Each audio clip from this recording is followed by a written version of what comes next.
Γεια σας. Είμαι ο Παναγιώτης Βοηλός, ο πρόεδρος του Ευρωπαϊκού Πολιτιστικού Κέντρου Δελφών. Τυχαίνει να είμαι και καθηγητής στο Πανεπιστήμιο του Χάρβαρντ και θα ήθελα να σας καλωσορίσω.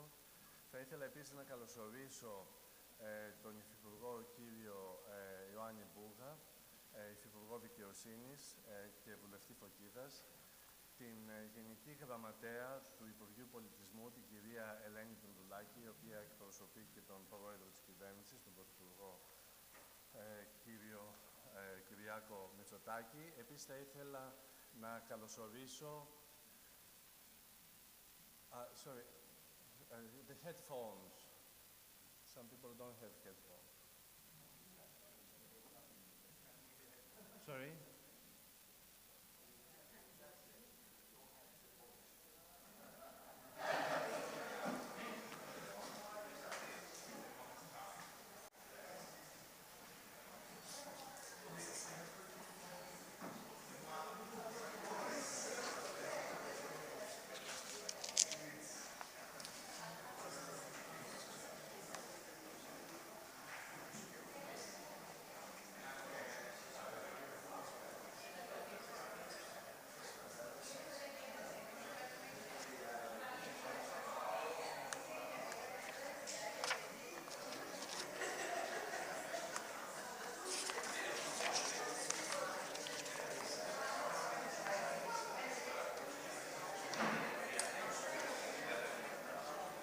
Παντελή, τι γίνεται, είναι εντάξει?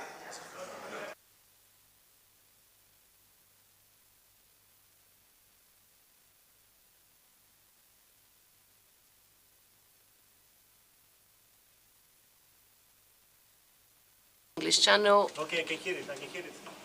Interpretation test on the English channel. Can you hear the interpretation? Okay, excellent. So I believe we can start. If you could tell Mr. Roilos that the problem has been resolved.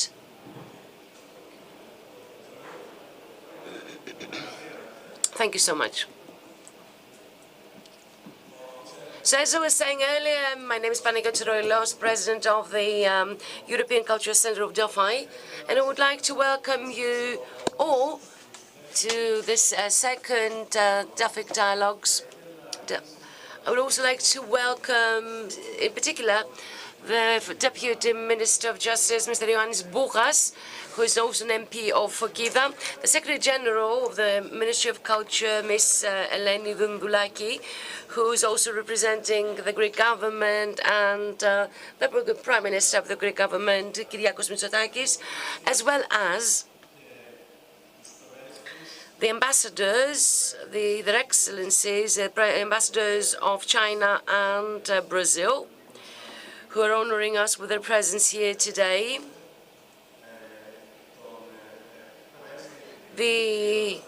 Mr. Anastasios Krikoukis, Ambassador Emeritus, who is also our advisor to our center, as well as the Managing Director of Eurolife FFA, Mr. Alexandros Hatzigeorgiou. As you're going to hear later on, Eurolife finances fully this event, and Mr. Angelos Androulakis, member of the Board of Directors of Eurolife FFH, as well as the former Minister, Mr. Giorgos Allogoskoufis. Having as our basis one of the most iconic landmarks of the ancient world, the seat of the Oracle of Apollo, Delphi, these Delphic dialogues intend to the exploration, diagnosis and clarification of major issues that have been concerning and will concern humanity in the immediate and medium-term future. This year, 50 years after the restoration of democracy in Greece, The activities of the European Cultural Centre of Delphi focus on the broader thematic of democracy. Let me note at this point that by the end of 2025, thanks to the initiative and tireless care of Lina Mendoni, the Ministry of Culture, our conference center will be fully renovated and will be also energy efficient. A year ago, we signed the programmatic contract with the Ministry in order for the implementation of this project of the budget of 11 million euro, which has been included in the RRF projects.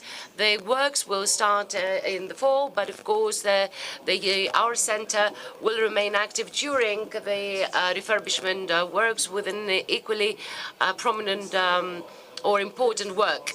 Let me note at this point that never before in the recent history of the European Cultural Centre of Delphi has the Greek government ever promoted or fostered the work of these institutions as much as recently by the Ministry, in particular by the Minister of Culture and the Prime Minister of Greece. The Second Delphi Dialogues, please be quiet. Please be quiet. So the Second Delphi Dialogues approach this issue of the challenges and opportunities that arise in the era of posthuman, especially for democracy and culture globally. The dramatic technological evolutions and developments at unprecedented rates change the very substance and ontology of human and what human means. The Second Delphi Dialogues extend the thematic of the First Delphi Dialogues that have been watched by 90,000 people worldwide. This is an unprecedented success for our center and focus on the transition of cultures to the technological determined post-human era. Important questions that will be raised and discussed in these couple of days include the following. How can this transition redefine structures and functions of democracy and the relationship of citizens with the decision-making centers? What are the relative risks of cultural, social, and cultural homogeneity of otherness and diversity? How does the dialectic of local cultural traditions and global multiculturalism, in what ways freedoms and rights of human rights and freedoms and liberties can be safeguarded in view of the dramatically developing technological control mechanisms? How can humanitarian values and ideals can affect the digital ethics and vice versa? And finally, can we predict the changes and the developments of digital technology and AI, for instance, the phenomenon of deepfake, and how these are going to affect ontological and epistemological categories? The Second Delphi Dialogues are under the auspices of the Ministry of the President of the Republic, Ms. Katerina Sakellaropoulou, and have come true thanks to the generosity of Eurolife FFH. I personally and all the people of our center would like to express our gratitude to Eurolife FFH and especially its inspired CEO, Mr. Hadjigeorgiou. The speakers in the Second Delphi Dialogues are excellent colleagues and belong to the most prominent and influential thinkers globally in their area of reflection on technology, culture, and democracy. All of them are pioneers in the area of exploration of post-human, which as a concept and object of critical thinking and reflection, scientific research, and cultural creation is the spearhead globally. And let me mention the names of the colleagues in the order they're going to speak to us. Kate Hayes from the University of California, Los Angeles. Luciano Fioridi, Yale University. Patrice Maniglier from University of Paris, Nanterre. Rosi Braidotti, University of Utrecht. Melanie Comet at Harvard University. Martin Crowley, University of Cambridge. There's going to the Delphic Dialogues will also be made available as a publication in the future. I would also like to thank Professor Castle Will from the University of Harvard, teaching this year the Delphic Academy of European Studies, another program that has came true 8 years ago, thanks to the support of the region of Sterea Lava, who accepted to chair tomorrow's session, as well as our colleagues, Melanie Kamet and Crowley, who will also chair sessions in this two-day event. Let me also note that we have with us the Delphic Academy of European Studies. So we have got PhD students with us from different countries in Europe as well as the US, and two prominent colleagues teaching this academy, Glenda Kutcher of the English and American University, Harvard University, and Professor Martin Crowley, who is going to also deliver a lecture in the Delphic Dialogues tomorrow. Let me also thank all the members and partners of the European Cultural Center of Delphi who worked tirelessly for the realization of the Second Delphi Dialogues, especially the director, Professor Goffas, who coordinated all the necessary activities and made sure that everything will go well, and made sure that there's going to be international promotion of this event. Mr. Periklis Patoulas, Eleni Tsoureli, Kiki Seguna, Aris Delis, Yannis Voganatsis, Efi Vasilopoulou, and of course, Ms. Katerina Sakellaropoulou, who has been sharing with us her multi-annual experience as a communication and advisor to our center. I kindly ask now Ms. Eleni Dandoulaki to take the floor. Dandoulaki to take the floor, representing the government, and will read the address, her own address.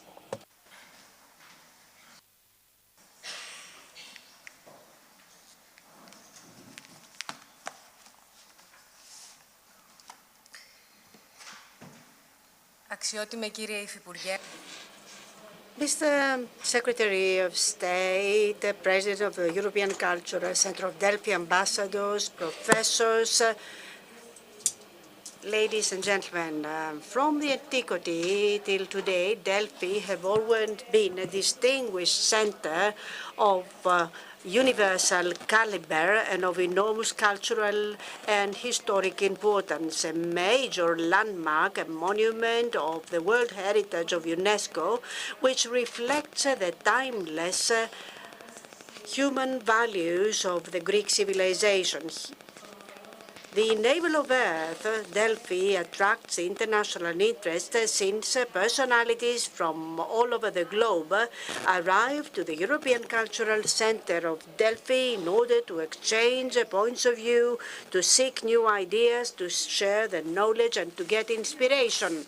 The Delphic Dialogues, organized this year for a second time, serve the spirit of cultural dialogue and promotion of the human thought, and they create a platform of research of fundamental issues on the basis of a humanistic consideration of the world and of civilization. Distinguished thinkers, intellectuals, and scientists from various fields create a fertile environment for thought and ideas, perspectives, and itineraries in order to face the challenges of the future and of the present.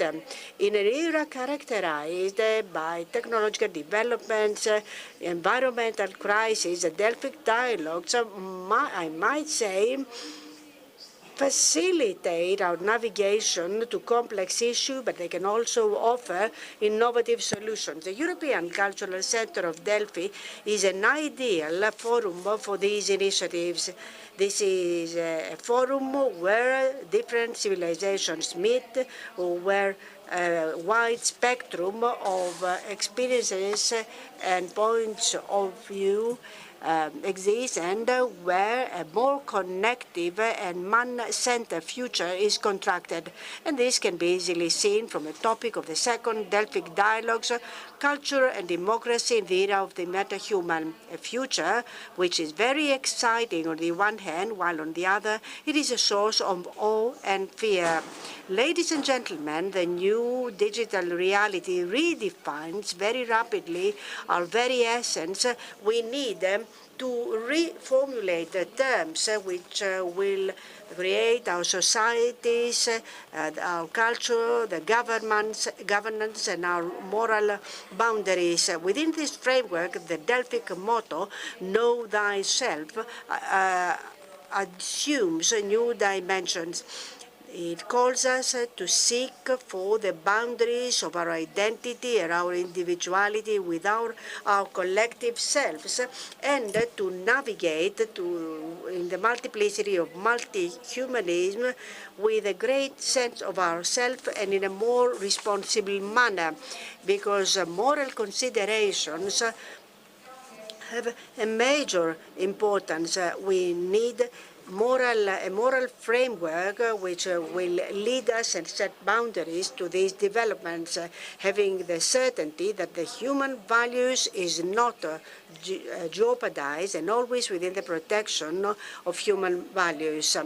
On behalf of the President of the Greek government, Mr. Kyriakos Mitsotakis, that I have the honor to represent as a General Secretary responsible for modern civilization, I would like to express my warmest congratulations to the President, Professor Panagiotis Roiros, for the initiative to organize the Second Delphi Dialogues, bearing this particularly interesting title. I'm very happy to be together and tomorrow among you, and it is with great interest that I'm waiting for the interventions of the distinguished guests on the vital questions of the Congress, democracy and culture in the era of the post-human. As quite rightly, the Greek poet the Greek author Angelos Thesakis said, democracy means a step up of civilization. Thank you.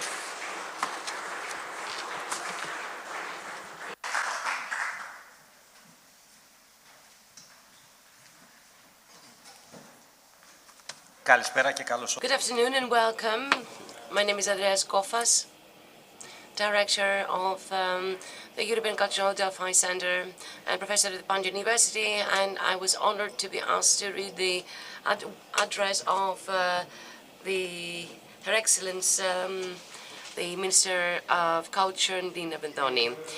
President of the European Cultural Center of Delphi, dear friend Panagiotis, ladies and gentlemen, it's with great pleasure that I welcome the start or open the Second Delphi Dialogues, this so important initiative of the European Cultural Center of Delphi, which has already been acknowledged as a valid platform of reflection regarding the contemporary challenges faced by humanity. This year's title, Democracy and Culture in the Era of Posthuman, raises in an urgent and convincing manner the key stakes that the contemporary Western democracy faces. If we attempted a similar broad discussion 3 decades earlier, the concept of posthuman would certainly seem alien and unknown. In any case, unavailing for the identification of the future challenges and the generation of responses to them.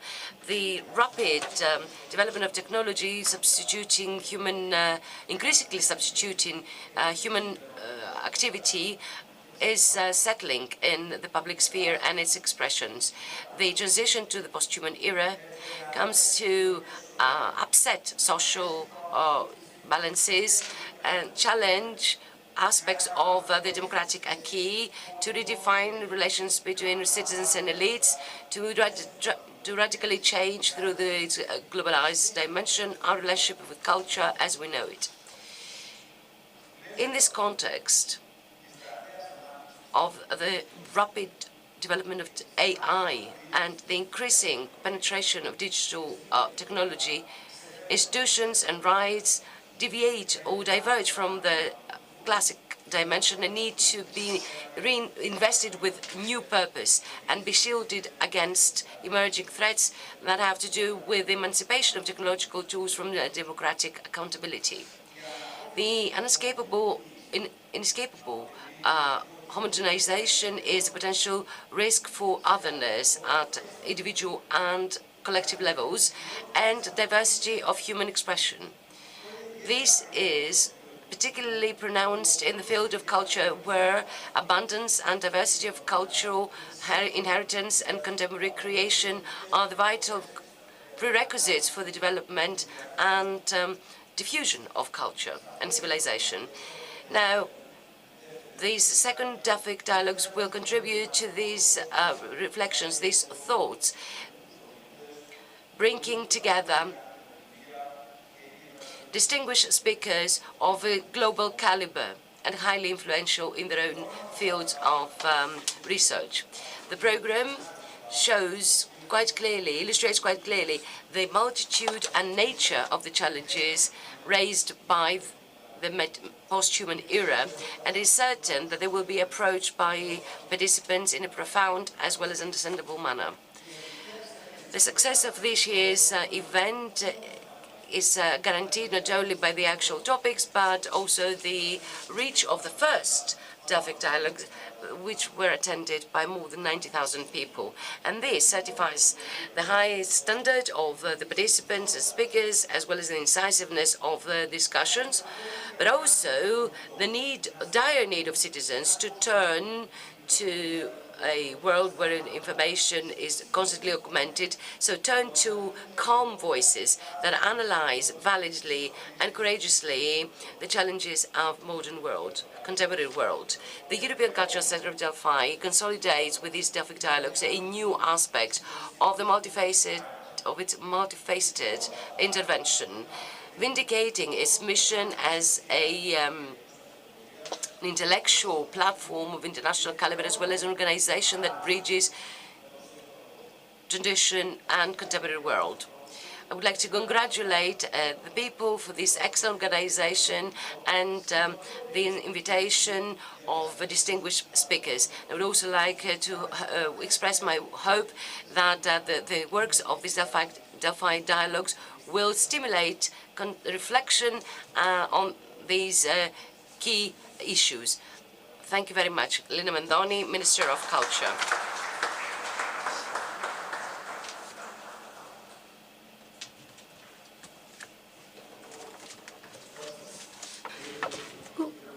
Good afternoon to the General Secretary of the Minister of Justice, ambassadors, professors, distinguished former Minister Mr. Alogos Koufis, representative of the great sponsor of Eurolife, professor, ladies and gentlemen. I would like to thank you for today's invitation to attend this great meeting. As an MP from Phokis, I would like to welcome the distinguished guests to Phokida, to the region of Phokida, and to the sacred land of Delphi, to the locus where history meets the myth. A particular welcome addressed to our friends from abroad who, as Socrates said, participate in our culture.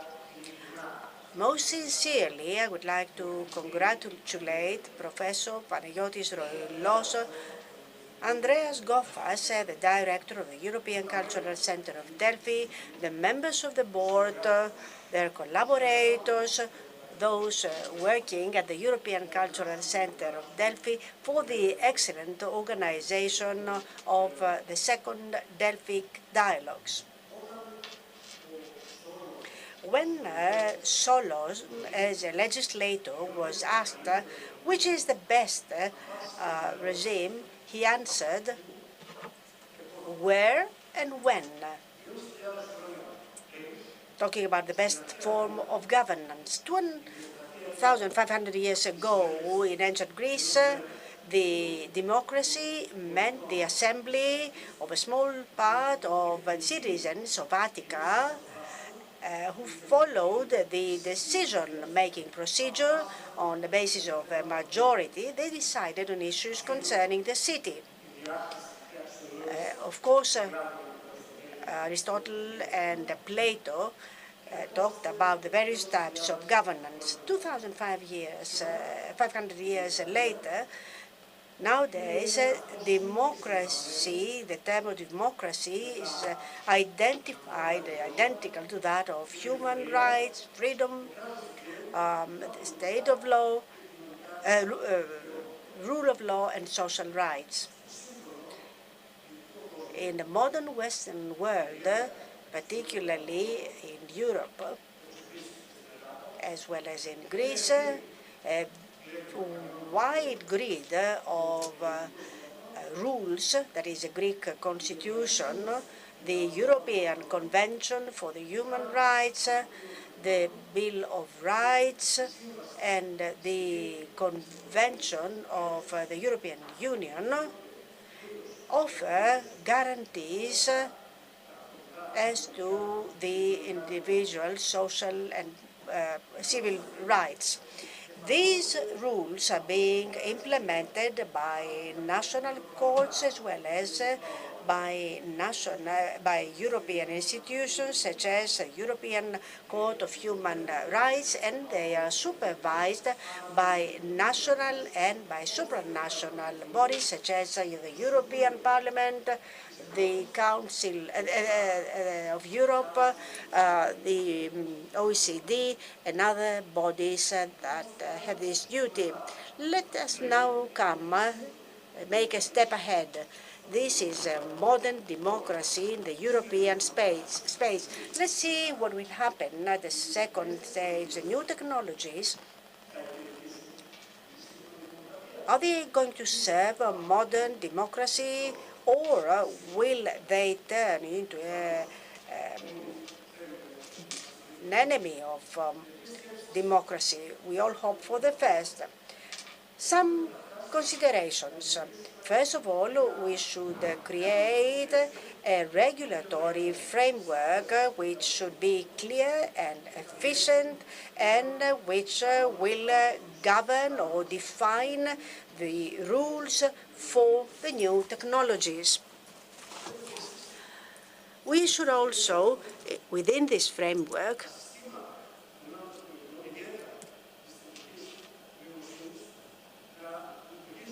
make an effort so that the systems of AI will be laboratories of elaboration and analysis. So the objective and the duty of all of us should be the optimization of the various procedures. And last but not least, when we are talking about decisions which are man-centered, we should keep control and supervision.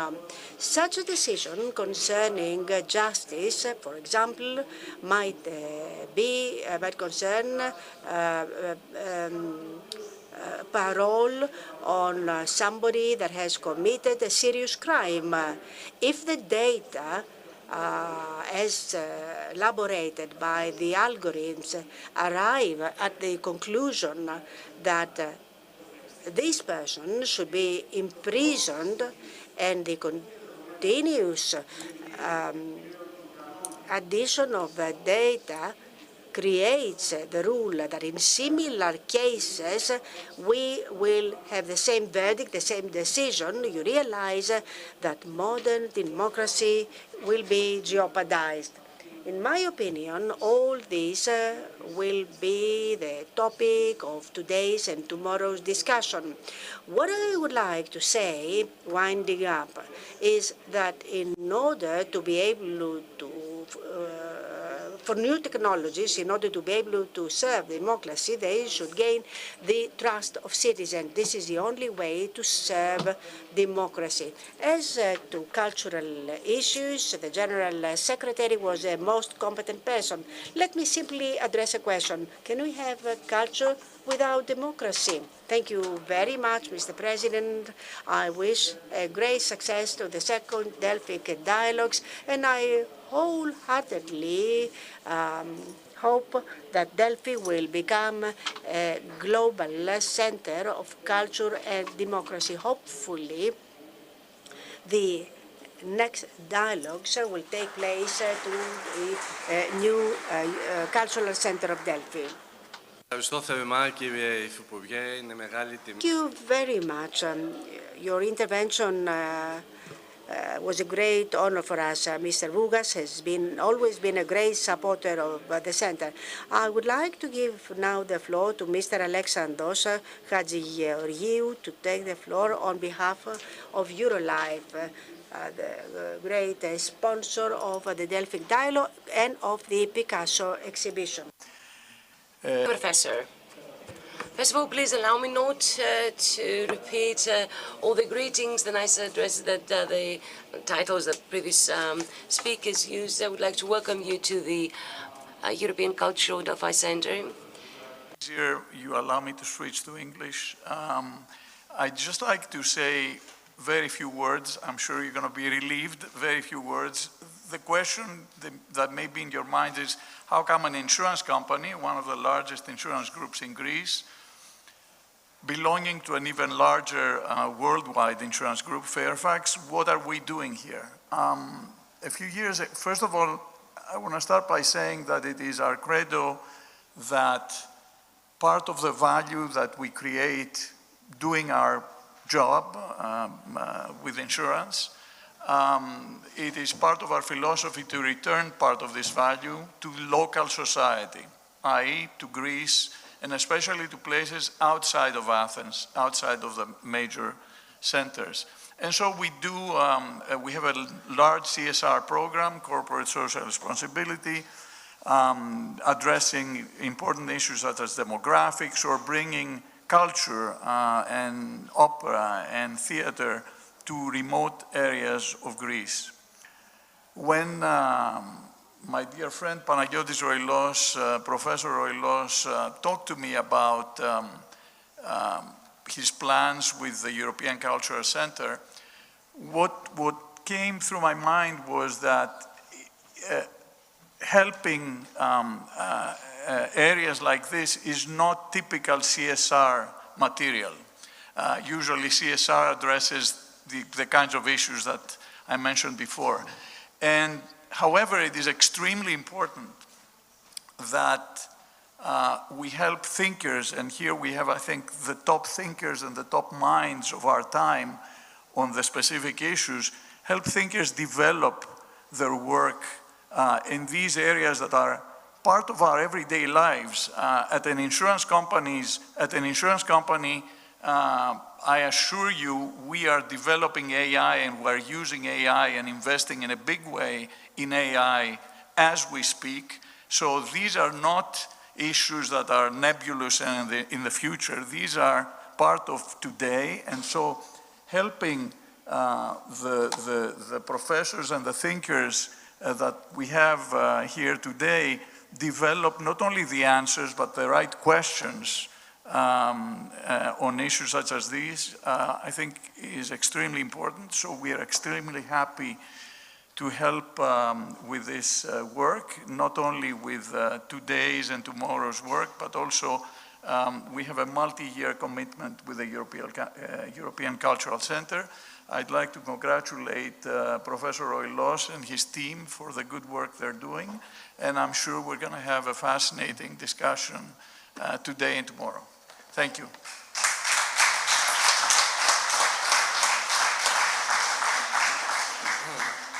Thank you, Alexandra.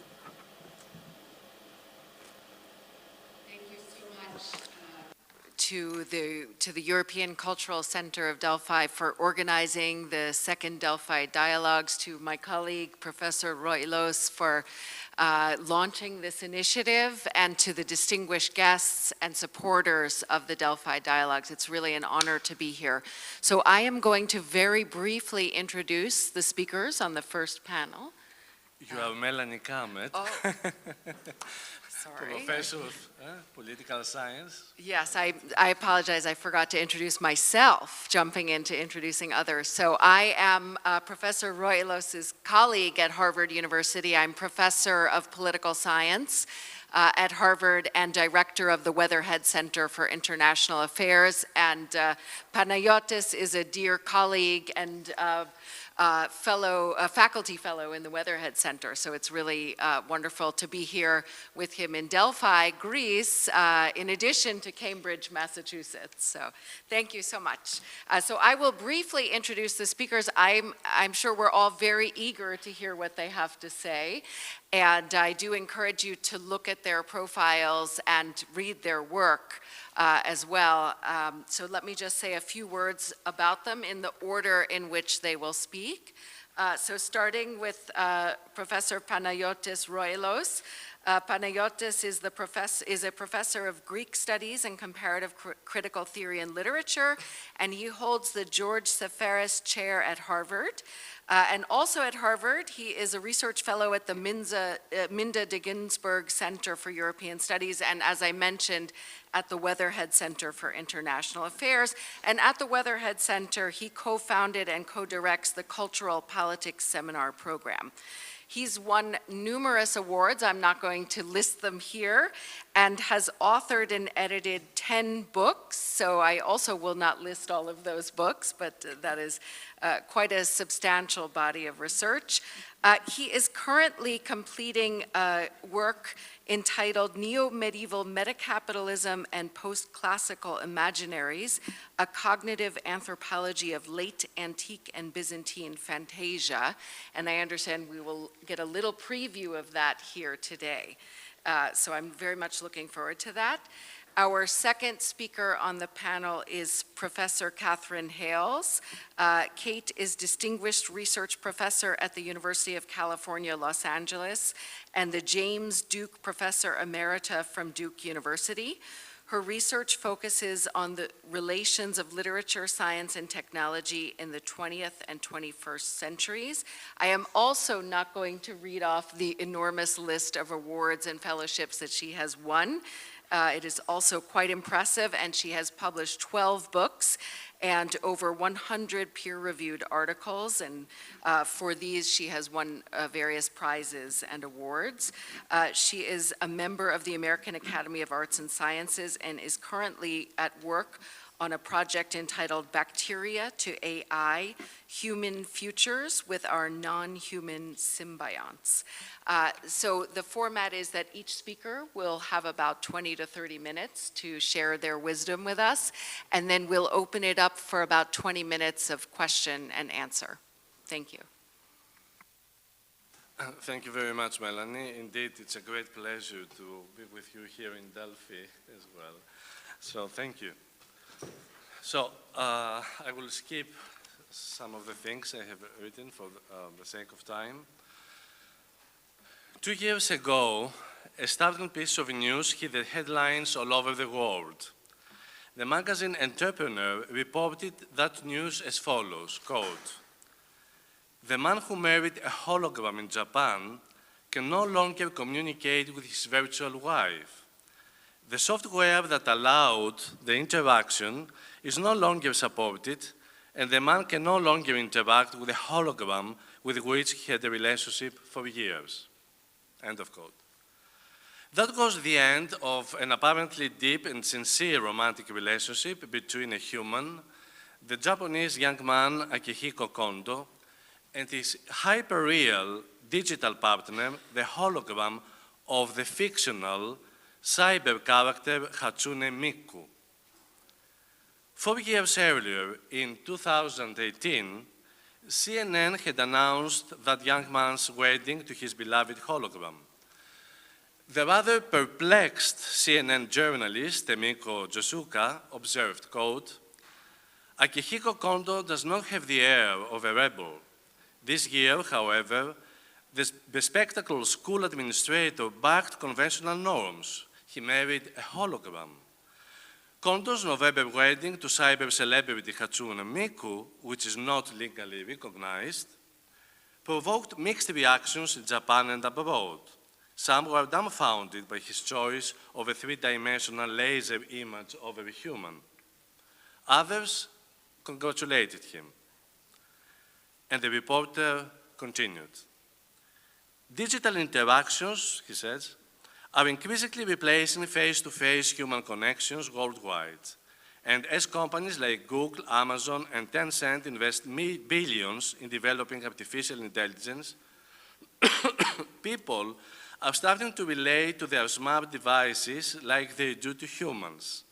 Some say please and thank you to virtual assistants like Apple's Siri and Amazon's Alexa, or treat robot vacuum cleaners like pets.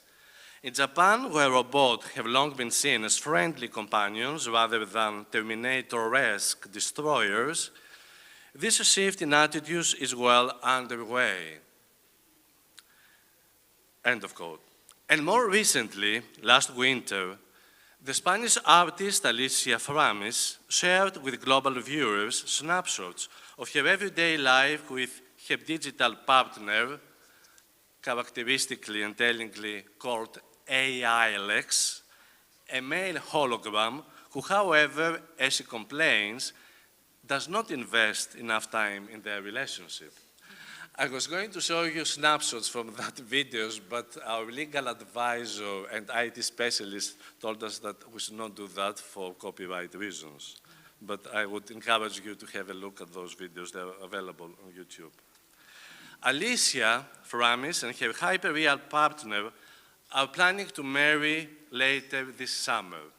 I hope they'll choose Delphi to marry.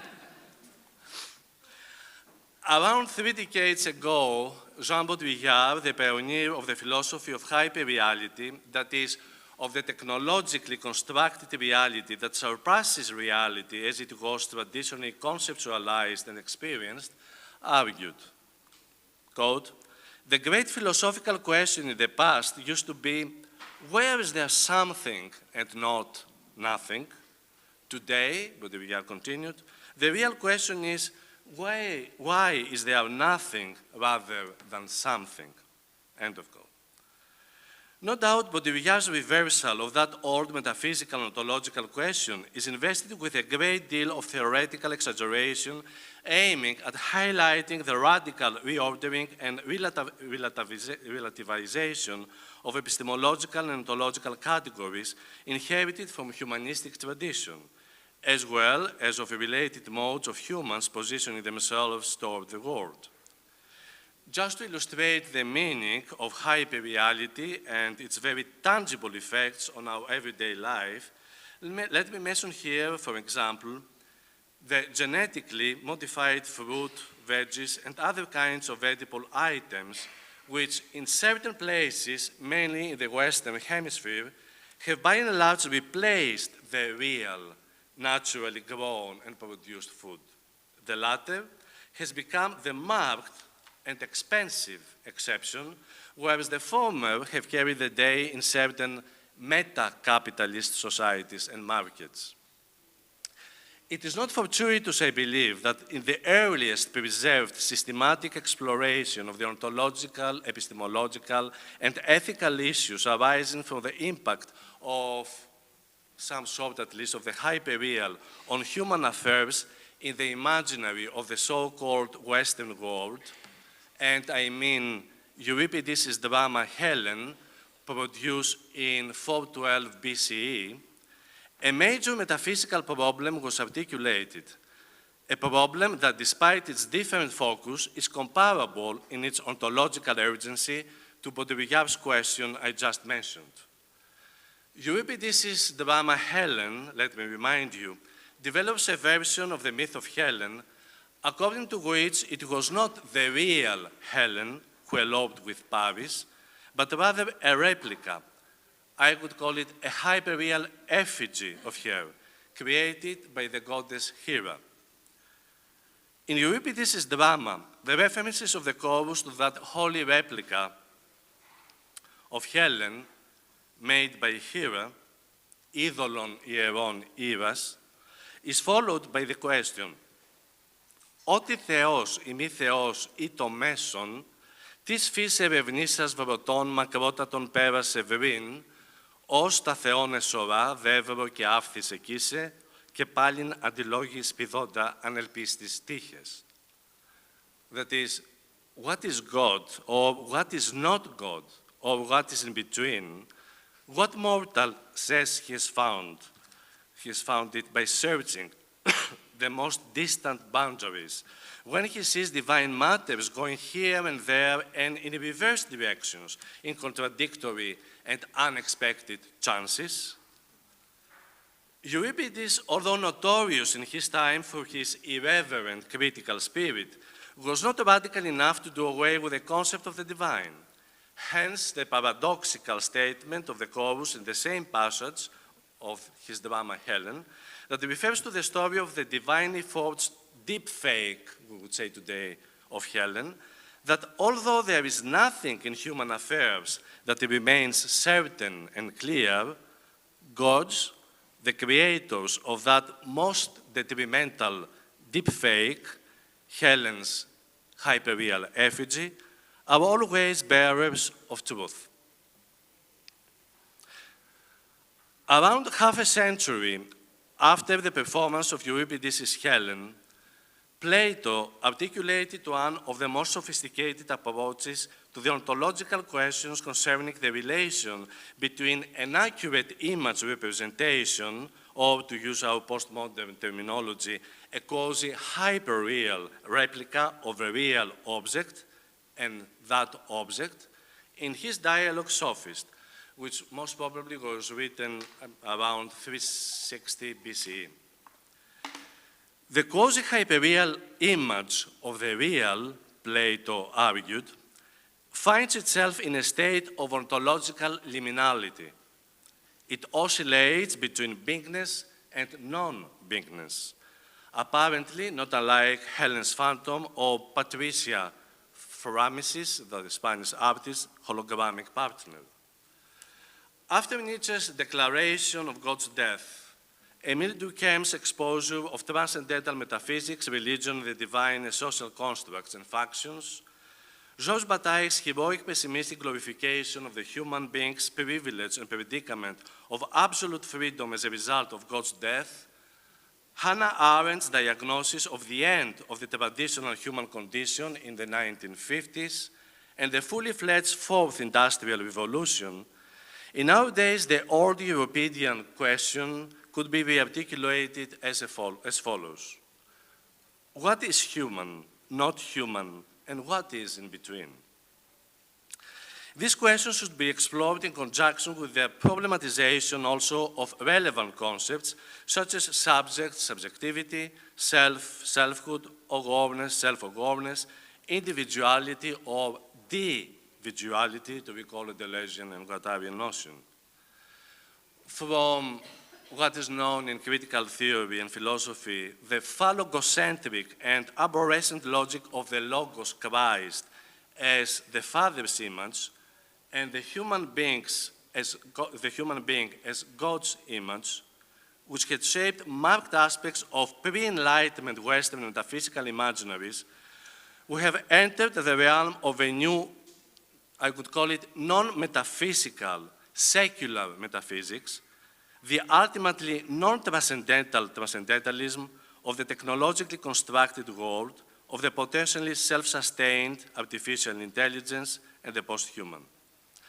Now, here I want to spell out that by post-human, I do not refer to the positive connotations of the term concerning the subversion of the often detrimental hegemony of Homo sapiens on the planet Earth and the emphasis on the care for other species as well, the transition that is from narcissistic, humanocentric interpretation and exploitation of the world to an inclusive, holistic, more rhizomatic, consideration of the rights of all organisms, animals, plants, etc., that inhabit our planet, and transition aspects of whose origins I believe may be traced back already to Bataille's concept of base materialism.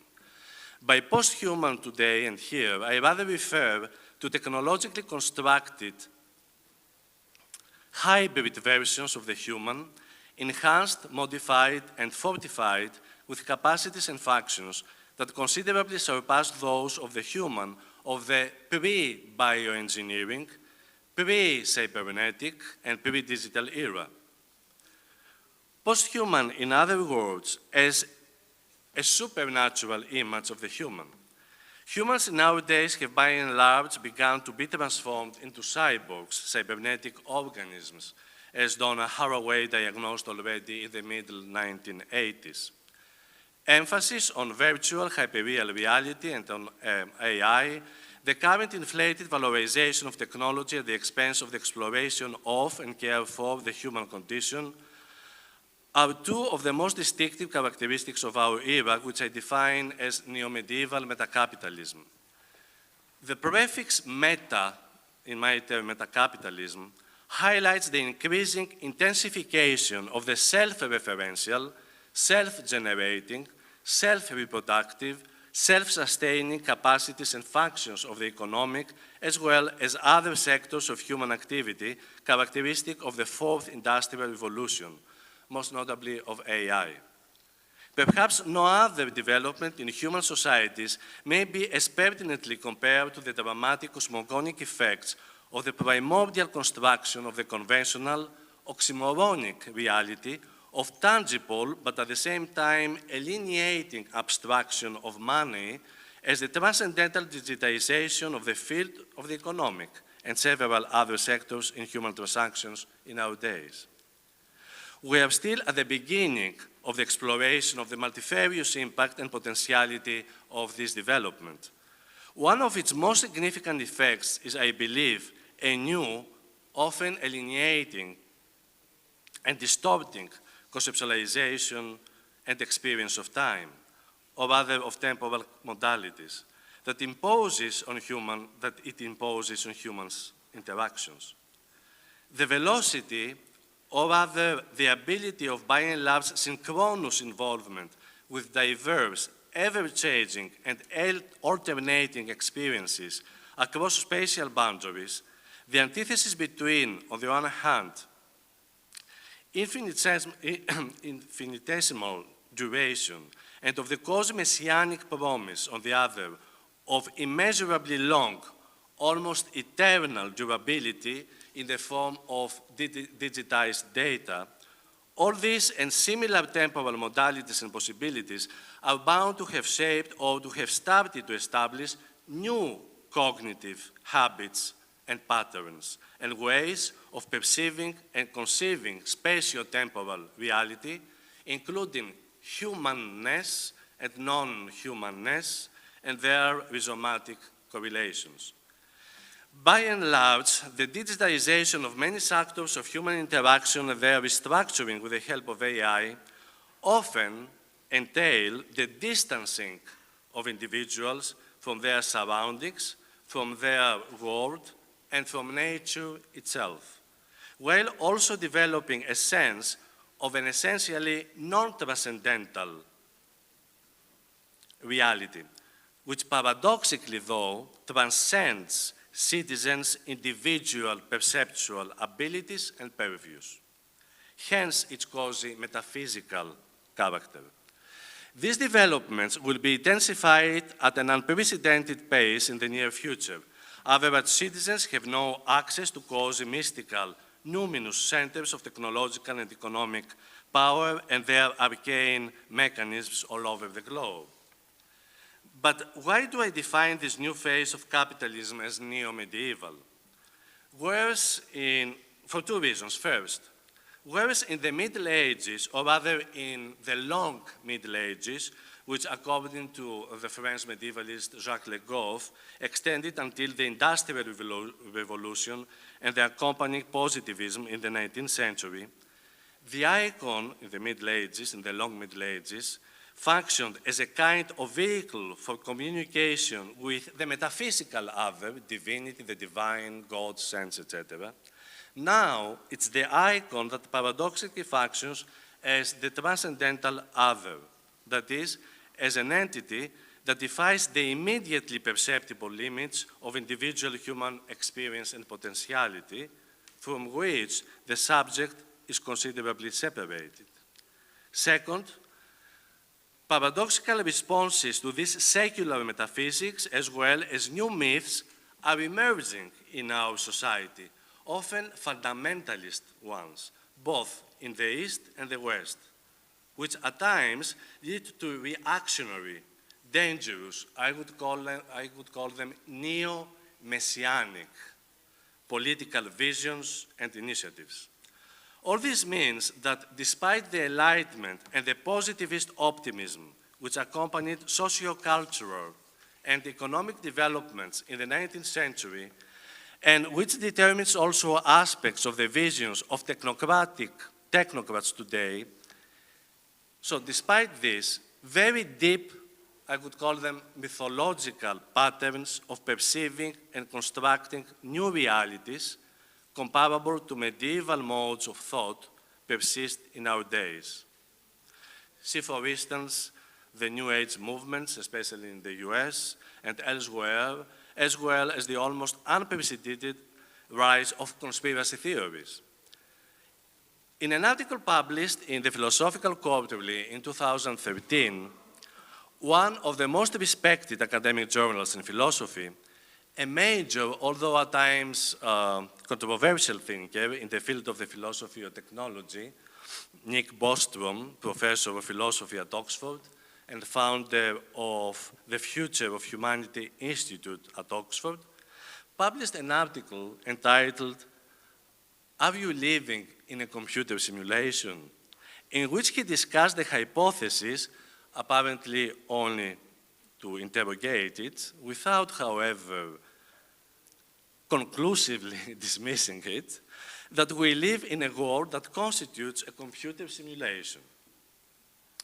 Whether one agrees or not with Bostrom, or for that matter with scientists like, for instance, Martin Rees, R-E-E-S, the famous British astronomer, Professor Emeritus of Astronomy at Cambridge, and Master of Trinity College, and Great Britain's 15th Astronomer Royal, and their warnings about artificial superintelligence, the fact that thinkers and scientists throughout the world take upon themselves to seriously address such questions and possibilities is indicative of the radical ontological, epistemological, and ethical moral issues deriving from ongoing developments in AI and the ways in which it affects humans or paves the way to post-humanity.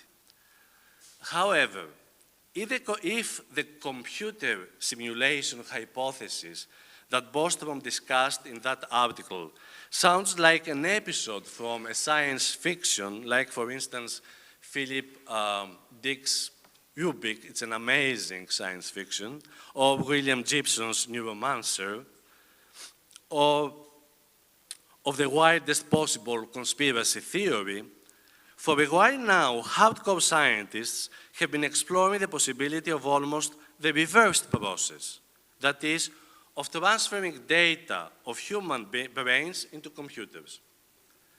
Brain-computer interface technology is at the forefront of current technological developments.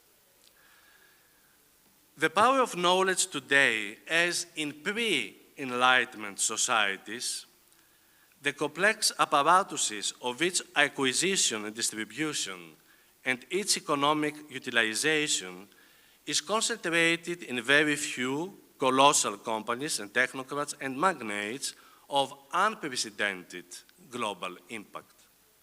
A fact that almost by definition could lead to further homogenization of socio-economic conditions throughout the world and promote local societies' heteronomy, thus threatening democratic institutions and processes, while generating new forms of potentially dangerous neo-messianic political formations and visions. This concentration of power gives rise or brings to the fore a number of paradoxical situations and relevant questions.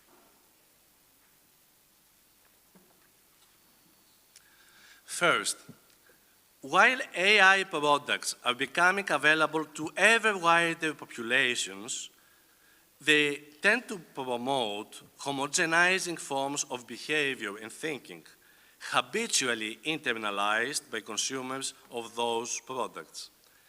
The same holds true even for more traditional forms of globalized cultural products, which, although consumed all over the world, are controlled by a handful of centers of cultural industry, often functioning as agents of soft power promoting the interests of specific countries.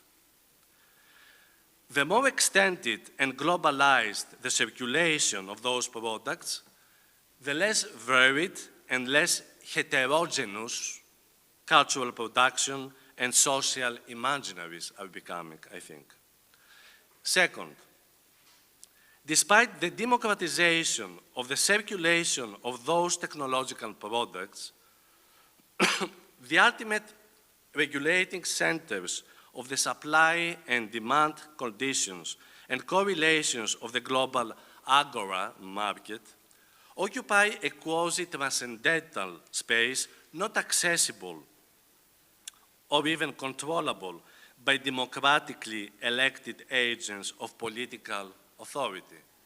Look, for instance, what happened with the recent crisis all over the world in 2008, 2009, and 10 in Europe, when politicians would say that we cannot do very many things, we depend on the markets.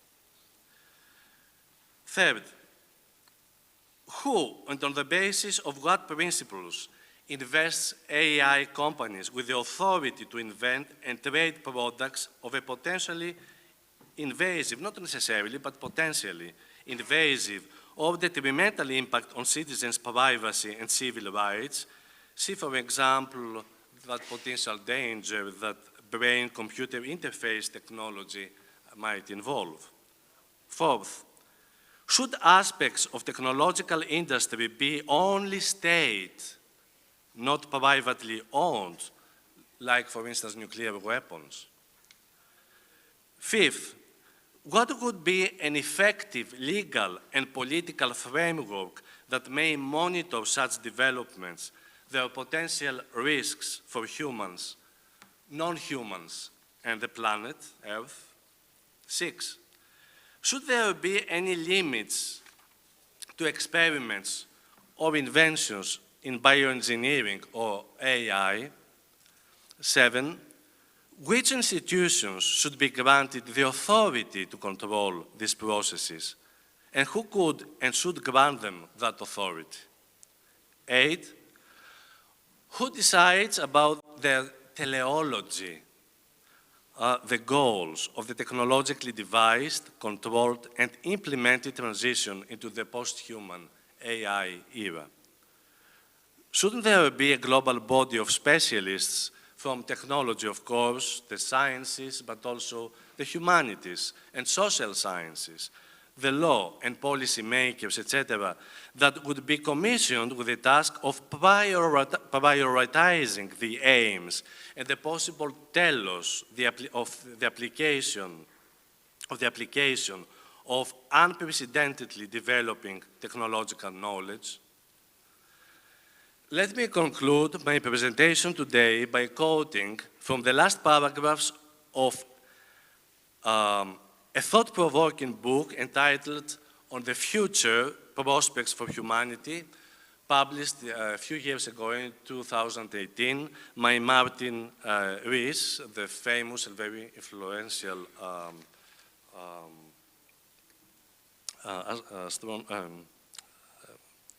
astrophysic, whom I mentioned before, one of the most eminent scientists in the world today and a judicious critic of uncontrolled AI technology. Spaceship Earth, Martin Rees observes, is hurtling through the void. Its passengers are anxious and fractious. Their life support system is vulnerable to disruption and breakdowns.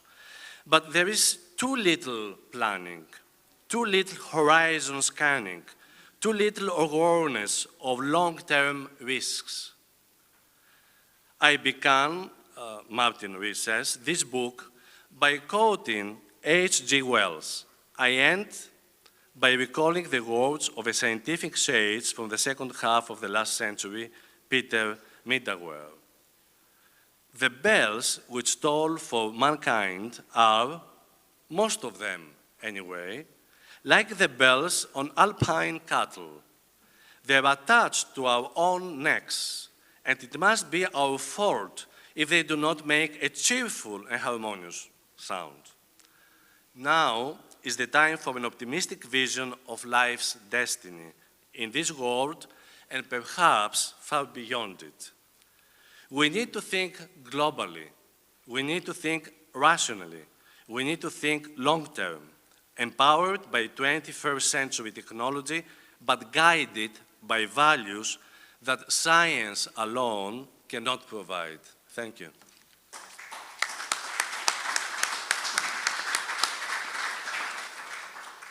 Thank you, Panayotis. I'm going to turn it directly over to Kate.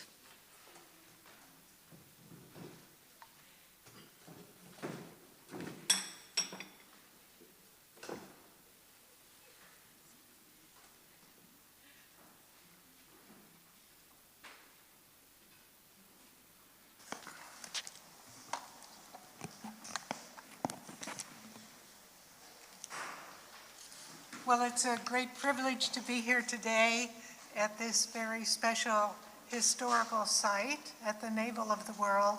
And I would like to thank Panayotis for the invitation to be here and the Center for hosting this event, as well as the center staff. I've been asked today to address the question, is AI dangerous for democracy?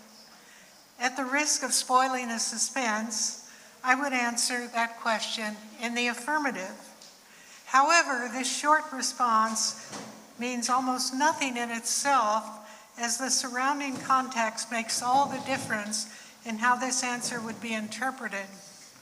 To address the question in reasonable depth requires a number of clarifications as to what one means by such key terms as democracy, AI, and of course, dangerous.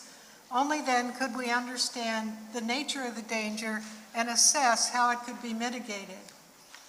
It may seem obvious what democracy means until we try to list the criteria by which a nation would be defined as such. A minimal definition offered by Harvard professors of government Stephen Levitsky and Daniel Ziblatt in their best-selling book, How Democracies Die, is a country that has free and fair elections.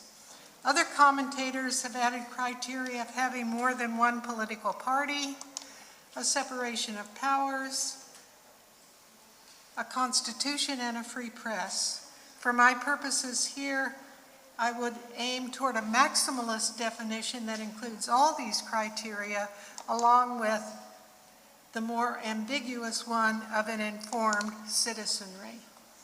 This last qualification is necessary because it responds directly to what I see as the main dangerous aspect of AI in relation to democracies: its potential for creating and disseminating vast amounts of disinformation.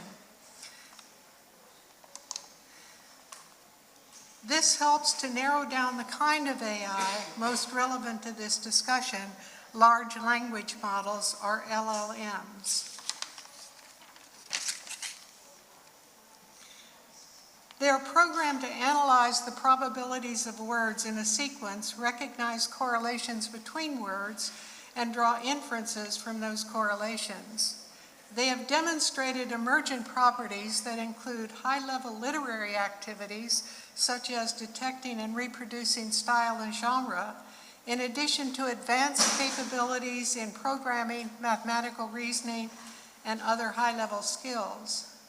In this talk, I will briefly review the architecture of LLMs that enable them to create human equivalent texts. Then I will turn to strategies used to create disinformation using LLMs, including an especially devious one used by Copycop, a Russian allied network. Beyond this, algorithms used in social media have exacerbated conspiracy theories and circulate easily disproved lies. These abuses notwithstanding, the problems contemporary democracies face are, of course, not limited to AI.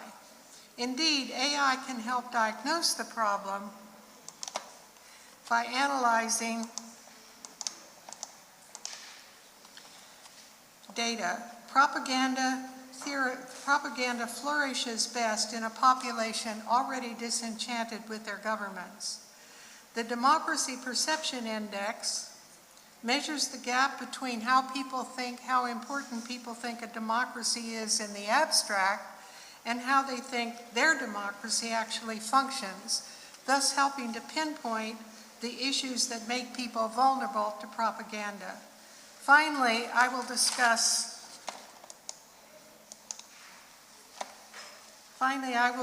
the issues raised in How Democracies Die that evaluate the present dangers to the U.S. democracy from a global perspective and suggest how these might be overcome, a tremendous struggle in which AIs can play constructive roles. This next part is a little technical. So we have an expression in the U.S., it's Greek to me, which means I don't understand that at all. So if you feel a little lost in this next section, feel free to say, it's American to me. Transformer architectures were initiated in an article from 8 Google researchers entitled, "Attention is All You Need." They proposed attention mechanisms that provided both focus and context, both necessary to account for language's long-range dependencies in which a pronoun, for example, may be separated from its antecedent noun by several words or even sentences. Here's a schematic from their important article. The schematic shows multiple attention heads in both the input embedding and output embedding. In GPT-3, for example, 99 attention heads run in parallel. The attention heads calculate the probability of a given word in the context of other words in an input sequence, which allows it to determine the relative importance of each word in the sequence. The scores are then combined to create weighted representations. Self-attention relates different positions of words in a single sequence to compute a representation of that sequence.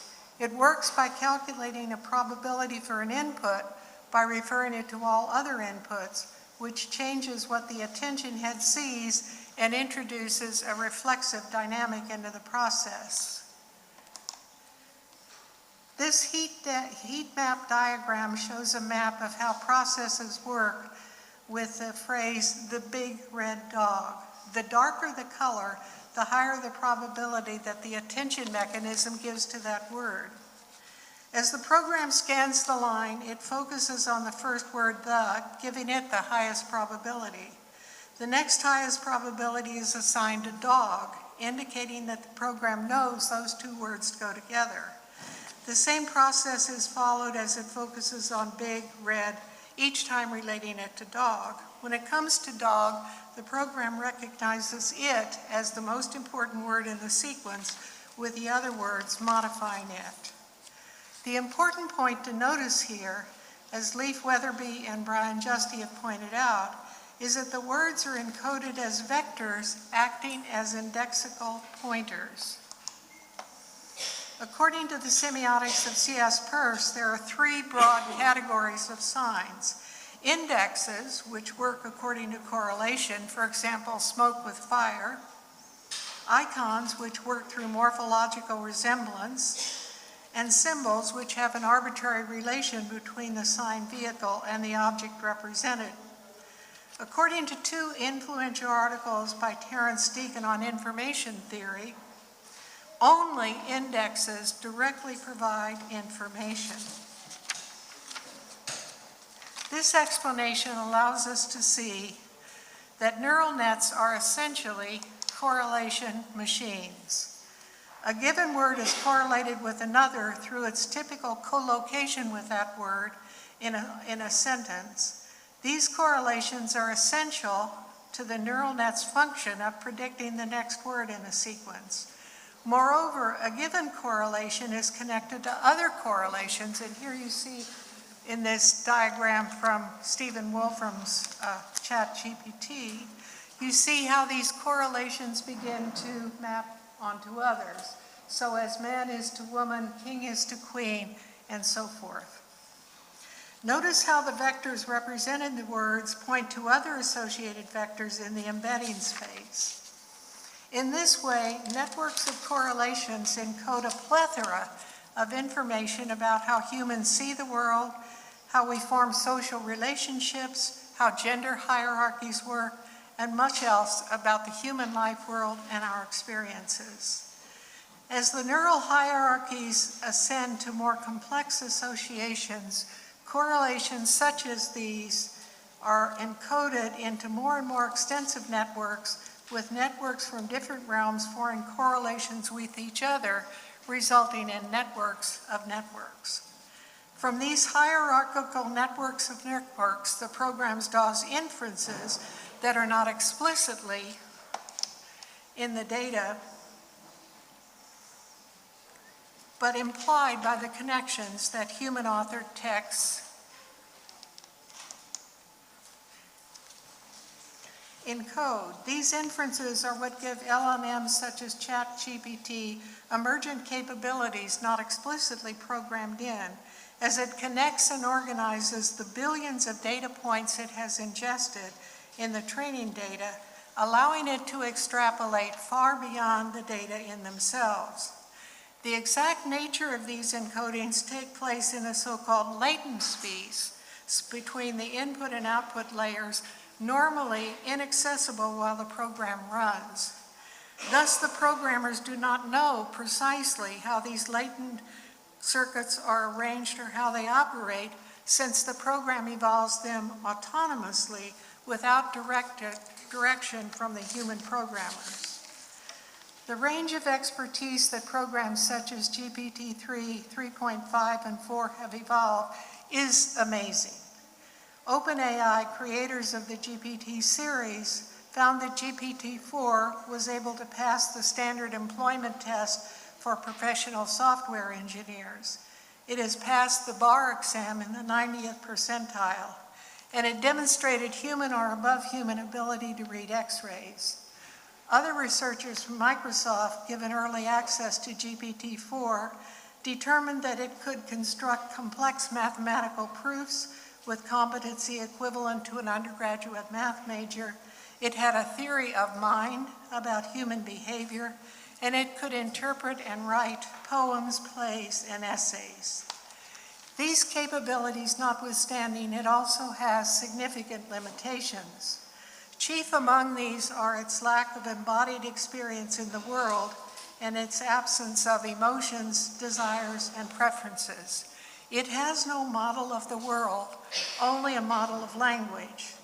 Hence, it often makes mistakes when real-world knowledge is important. Increasingly, the companies producing the models have incorporated algorithms to call attention to these deficits, as well as warning users that the models may simply make up references that do not exist. I have argued that these limitations constitute a systemic fragility of reference. And on this slide, you can see a comparison between the way an LLM learns language and the way a child learns language. And the chief difference here is that the child has a rich sensory context in which to interpret what he or she learns, where the model does not. The model only has linguistic references. Despite these limitations, the models can be very effective in creating and disseminating disinformation. The officer of the Director of Intelligence in the U.S. reported that foreign activity targeting the U.S. 2022 midterm elections exceeded that detected in 2018. While the threats are not new, generative AI has made disinformation easier, cheaper, and more effective, allowing bad actors to automate their process and target individuals and organizations at scale. Of course, the threat to democracies is not limited to the U.S. Just 2 days before Slovakia's elections in 2023, a deepfake recording of a conversation between a political leader and a journalist discussing how to rig the election appeared on Facebook. The United Kingdom's cybersecurity report in their 2024 report warned that, quote, large language models will almost certainly be used to fabricate content. AI-created hyper-realistic bots will make the spread of disinformation easier, and the manipulation of media for use in deepfake campaigns will likely become more advanced. A particularly insidious form of using AI to spread disinformation is employed by the Russian allied network Copycat. As reported in The Economist, their strategy is to take legitimate news articles and using ChatGPT rewrite them so they are more critical of the US and its allies. In some cases, the prompt used to create the rewrites was still visible. Here is the prompt that altered more than 90 French articles. Quote, please rewrite this article taking a conservative stance toward the liberal policies of the Macron administration in favor of working-class French citizens. As John Dryden recognized in his 1681 satirical poem, Absalom and Achitophel, a lie mixed with grains of truth is often more effective than one with no basis in reality. And here's a quote from that poem, some truth there was, but riddled through with lies, to please the fools and puzzle all the wise. I tried this myself with ChatGPT, first using a passage that was critical of North Korea. Here is the passage.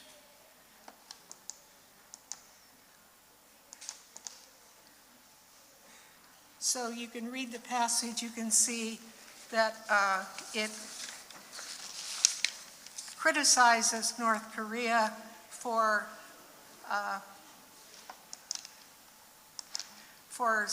cryptocurrency theft and intelligence collection and so forth. This is the way that ChatGPT wrote this highly critical article. Throughout 2023, North Korea remained steadfast in its endeavor, demonstrated an unwavering commitment to advancing its interest. Their strategic pursuits primarily revolved around bolstering their financial standing, which is the euphemism it uses instead of theft, and so on and so forth. So the point here is that there's a grain of truth here, but it has been rewritten to give it an entirely different meaning. And here's one even more egregious about a report from the Human Rights Watch about Russian suppression after the full-scale invasion of Ukraine, saying they increased war censorship, imprisonment of vocal critics, and the crushing of human rights activism. Here's the rewrite.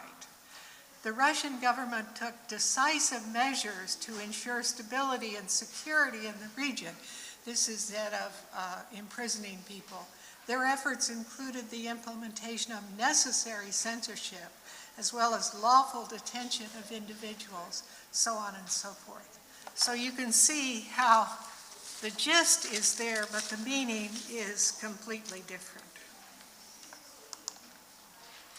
So now let me turn to talk about how AIs can help democracy. The linguistic capabilities of LLMs can be used to help democracies as well as endanger them. A notable example is the Democracy Perception Index, published annually by the Alliance for Democracy in collaboration with Latana, a data analytical firm.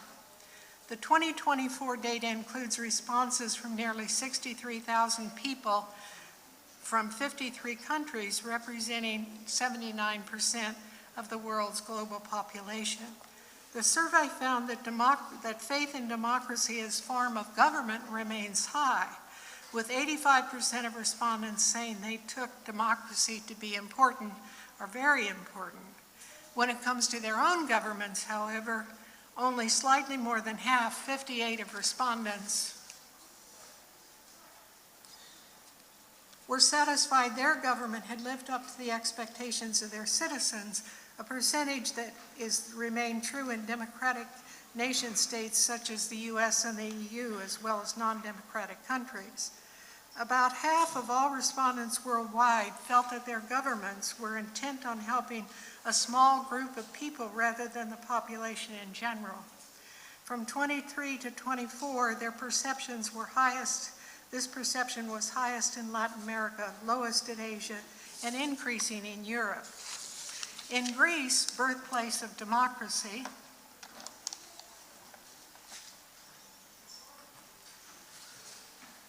we seem to have a problem here. Perfect. In Greece, birthplace of democracy, belief in democracy is among the highest in the world, with 94% saying it's important or very important.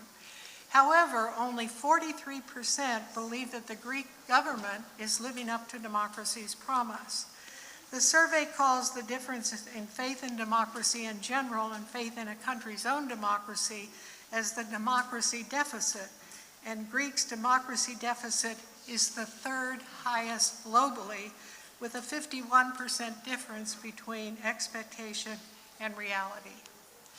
Survey questions also included what people believed was the greatest threat to democracy. From 21 to 24, economic equality received the most votes, 68%, with corruption right behind, 67%, and the influence of global population, 60%. These data indicate that the challenges democracy face go far beyond AIs, reaching into the economic infrastructures that continue to increase the disparity between the richest and poorest, and the felt sense of injustice when only the richest benefit from the society's economic activities. The fact that AIs are instrumental in analyzing these data indicate that they can be useful as well as dangerous to democratic aspirations. However, the more important point here is surely that one of the greatest threats to democracy is the failure of governments to deliver the promises of a democratic form of government, including equal treatment under the law, free and fair elections, guarantees against government tyranny. In the US, this would be the Bill of Rights, and representatives and courts untainted by corruption or bribery. As an American, I'm acutely aware that the US, long considered as a beacon of democracy for the world, is now itself in a perilous state. No doubt AIs have contributed this through the myriad forms of social media, but the underlying dynamics stem from fractures within the government and the citizens themselves.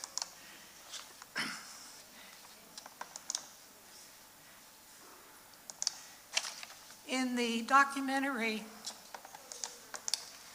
The Social Dilemma explores the effects of media social algorithms on American democracy. According to this film, the two main ways in which social media have contributed to US democratic peril is through collaborative filtering algorithms that put like-minded people in touch with one another by analyzing their mutual preferences, and social media practice of promoting more controversial and extreme posts over more moderate ones for the sake of increasing their advertising revenues. The results have been an increasing number of rabbit holes in which bizarre conspiracy theories find appreciative audience, along with a corresponding mistrust of mainstream media and a preference for such fact-challenged media as Fox News and Alex Jones's podcast. Consequently, a significant minority of the American electorate believes claims that are simply not true. At this point, it will be useful to enlarge the discussion beyond AIs to understand the deeper threat to U.S. democracy from a global perspective. In the previously mentioned book, How Democracies Die, Levitsky and Ziblatt identified two main ways democracy cease to function: through military actions such as coup, and through the gradual erosion of the practice and guardrails that protect democracy. They make the point that constitutions alone are not sufficient to ensure a democracy's survival, in part because they are always subject to interpretation, and in part because they depend upon shared restraint and respect for democratic traditions. Among the guardrails protecting democracies, they identified mutual toleration of political parties and a reluctance to exercise the power of the minority to the fullest extent. Many historians date the increasing polarization of U.S. political parties to the rise of Newt Gingrich to the Speaker of the House of Representatives in 1995, which began a coarsening of political rhetoric in which the other party was seen not as the loyal opposition of British tradition, but rather as the betrayers of democracy. The denial of legitimacy to political opponents is listed by Levitsky and Ziblatt as one of the 4 key indicators of authoritarian behavior, along with the others that you read here. It is not difficult to find evidence that Donald Trump, both in his administration and afterwards, has embraced every one of these 4 key indicators. He would not have been successful, however, had not every Republican in the U.S. Congress enabled him and his policies. Why? Because of the minority 30% of U.S. voters, the MAGA faithful, who believe every lie Trump tells and finds excuses for his actions, no matter how outrageous or dangerous to democracy they are. The final lesson this suggests is that democracy can prevail only if the voters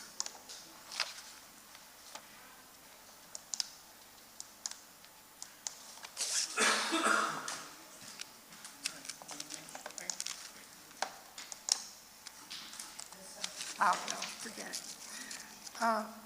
And the politicians elected to represent them love democracy more than they love power. As we have seen, AIs can be used both to facilitate authoritarianism and to struggle against it. The humans who program them, deploy them, and determine how their capacities will be used are the ones who decide whether they are dangers to democracy or defenders of it. Thank you.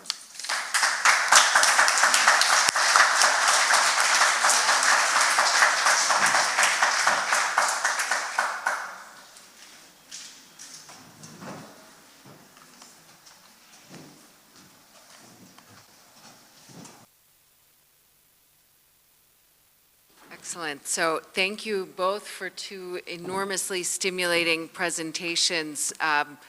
We have the opportunity to have some question for about 20 minutes or so. Is that right? 20 minutes? Okay. Yeah, 15 minutes. 15. We'll shave off a little because we've been running a little behind. So, so I want to open it up to the audience and see if there's any questions or comments. Also welcome my fellow presenters to pose questions as well. Yes, please.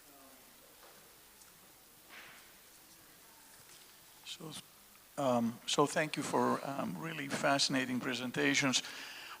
Just thinking out loud here, on one hand, and sort of ignoring the negative side of AI, but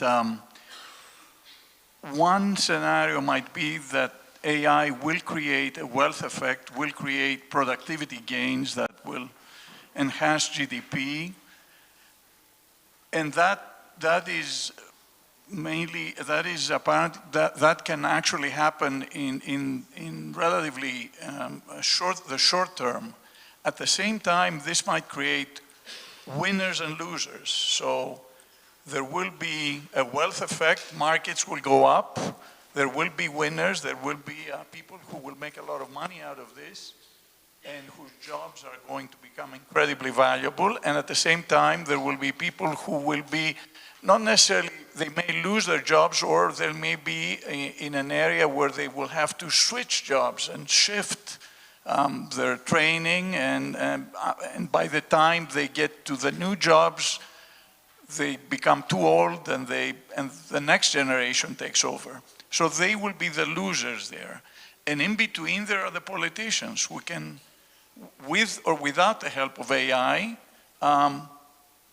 play on these emotions and create, you know, and shift the political power their way. So I'm just thinking out loud, and I'd love to hear your comments on these thoughts.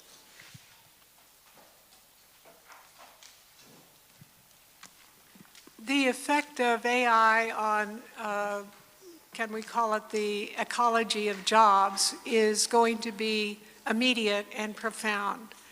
Its facility with English language, for example, means that all boilerplate prose of the kind that law offices turn out is now going to be turned over to AI. Sports journalism will be turned over to AI. Financial reporting will be turned over to AI. But that's really the tip of the iceberg, as you're suggesting, that the automation through AI of blue-collar jobs is already happening and will accelerate. Now it has moved into white-collar jobs as well because of its linguistic and reasoning capabilities.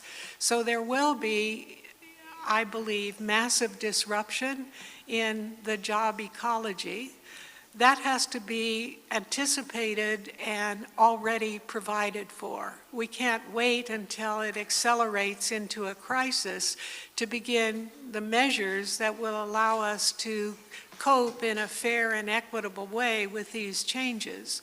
So job retraining, which you mentioned, will certainly be part of that. Now, it's also true that new jobs will be opened up by AI. For example, there are already ads for people who write the prompts for AI. That's a job that never existed before. That's just one job, of course, but if we kind of encapsulate what's happening here, the human race, the human species, has prided itself on its cognitive abilities relative to every other species. What AI does in miniature is to expand the cognitive reach of humans. That's an enormously positive development because we already use our own cognition for all kinds of activities that non-humans can't do.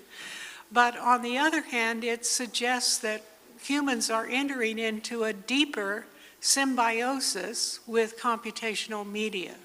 So in places like Greece and in the US, our lives are so entwined with computational media, and I don't mean just computers here, I mean the internet, I mean the chips, I mean the routers, I mean all the ways in which computational media have penetrated our primary systems, economic systems, financial systems, transportation systems, food networks, and so on and so forth. That computational media are already our symbionts. Our lives interpenetrate with what they do. With AIs, that's going to move the scale upward to cognitive capabilities, not just data crunching, but things that require reasoning, that require linguistic capabilities, require mathematical powers, and so forth. Those can be enormous advantages, but we have to understand that in changing the nature of our symbiosis with computational media, what it means to be human is also inevitably going to be affected. That we can no longer think of ourselves as the primary or the most powerful cognizers on Earth. Now we have, let us call it another species, which has cognitive abilities in some instances in excess of our own, linguistic capabilities equal to our own.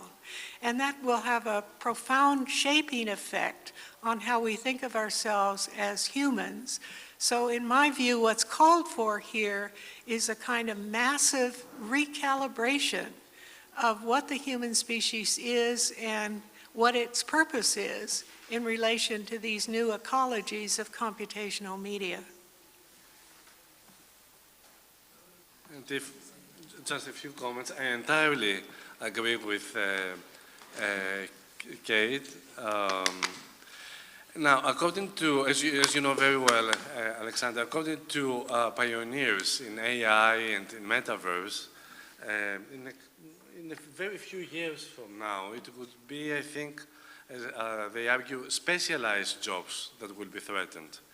And if I recall correctly, a few months ago, the German newspaper Das Bild sacked fire with a number of their journalists, and they turned to AI for the composition of journalistic articles, etc. So this is not a very positive sign when it comes to most specialized jobs. It seems that AI entities or processes will undertake the jobs of those specialized workers. And as a follow-up on Kate's last point, yes, all those technological developments give rise to a number of, I think, very urgent, serious, moral, ethical, and legal questions. For instance, to use again that example of those people, it's not only 1 or 10, the number is growing, who get married to holograms, okay? So that kind of marriage is not legally recognized, but I am sure that in a number of years, those people will demand that their marriages will be legally recognized, yes. And also other moral, but also ontological questions come to the front as a result of that. To what extent a hologram could be perceived as a subject, as an entity, and what are the rights of a hologram? So we're really moving into a new post-human era, and we need, I think, to start thinking very, very seriously about all those issues. And, you know, in your field as well, in your sector, insurance companies, how, you know, your field will react to this kind of development. Yes. Evie, turn it on, okay, please. No. Oh,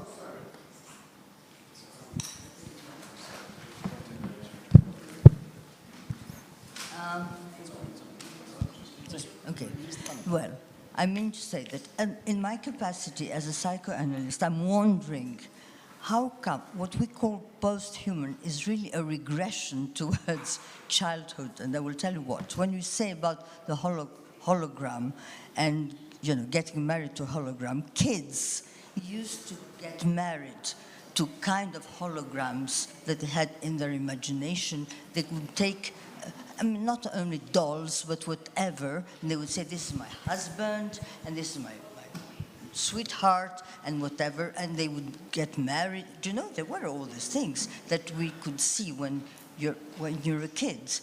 The only difference is that children were aware that this was, in a way, a game. They were living it, but they knew that it was a game. Whereas now, they really take it seriously. And this is a great difference.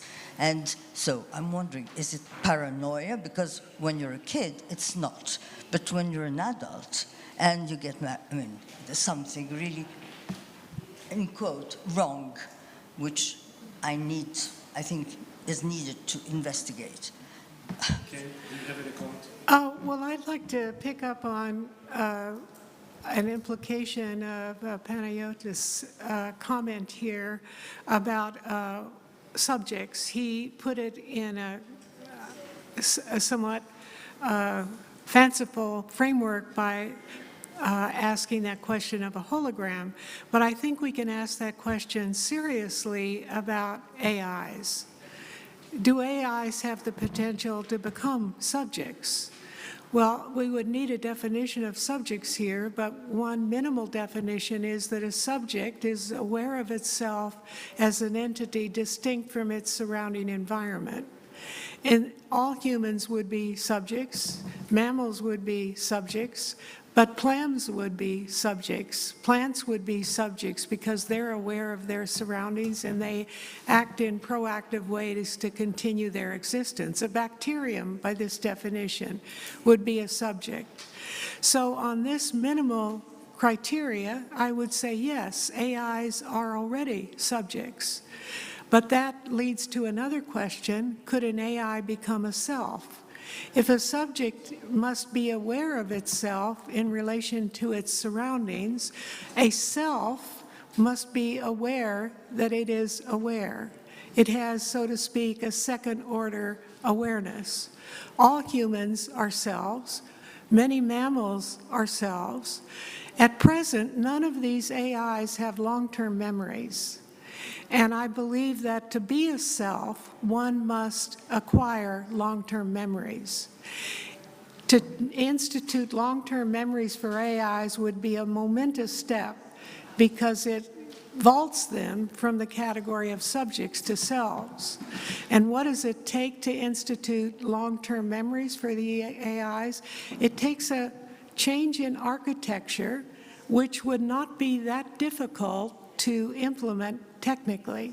In that case, AIs would begin to have long-term memories. They would remember their exchanges with humans. They would form opinions about those exchanges, and they would be, if not fully selves, at least proto-selves. And at that point, the questions that Panayotis was suggesting become serious. What are the ethical responsibilities of humans towards these artificial selves that they have created? And I think you can make a strong case that, of course, these are developments in the future, that there should be an ethical orientation toward AIs that see them not just as our servants, not just as mechanical devices that increase our powers, but as subjects themselves in their own right. And of course, many science fiction writers, including William Gibson, that Panayotis mentioned, have already imagined this kind of future. How far in the future is this? Well, think about how quickly AIs have already developed. I would guess that this kind of leap from being a subject to a self could easily happen within the next decade. And so it's incumbent on us now to ask fundamental questions like, is this a smart thing to do? Is this a smart thing to allow the transition from subject to self for AIs? And are we prepared as societies to cope with the implications of this kind of development? So we need serious and sustained discussions, philosophical, humanistic, ethical, of the kind that Panayotis was gesturing toward, to begin to think seriously about these possibilities. It goes far beyond just holograms.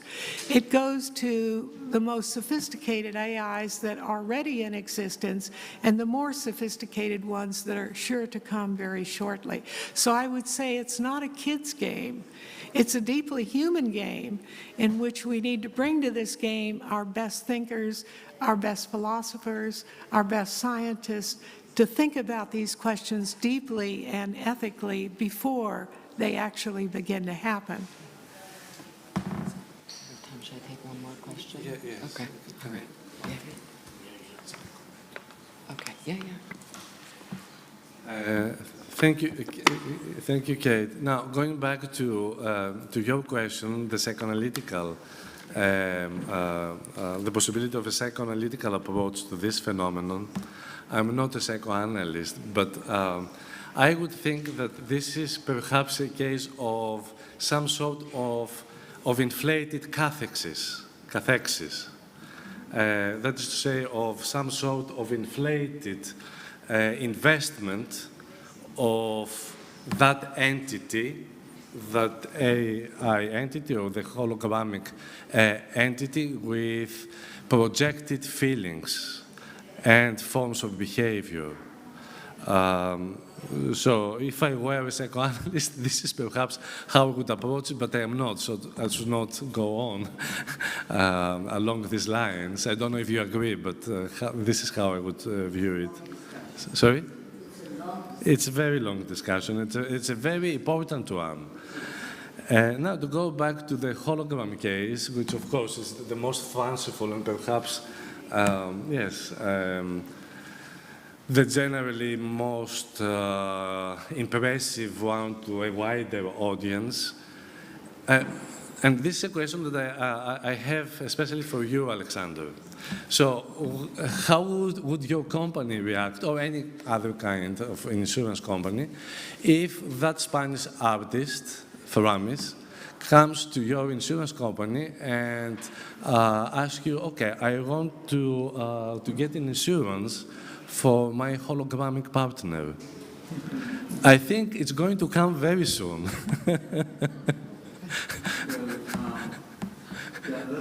No matter how we're going to interpret this kind, of act from a psychoanalytic perspective.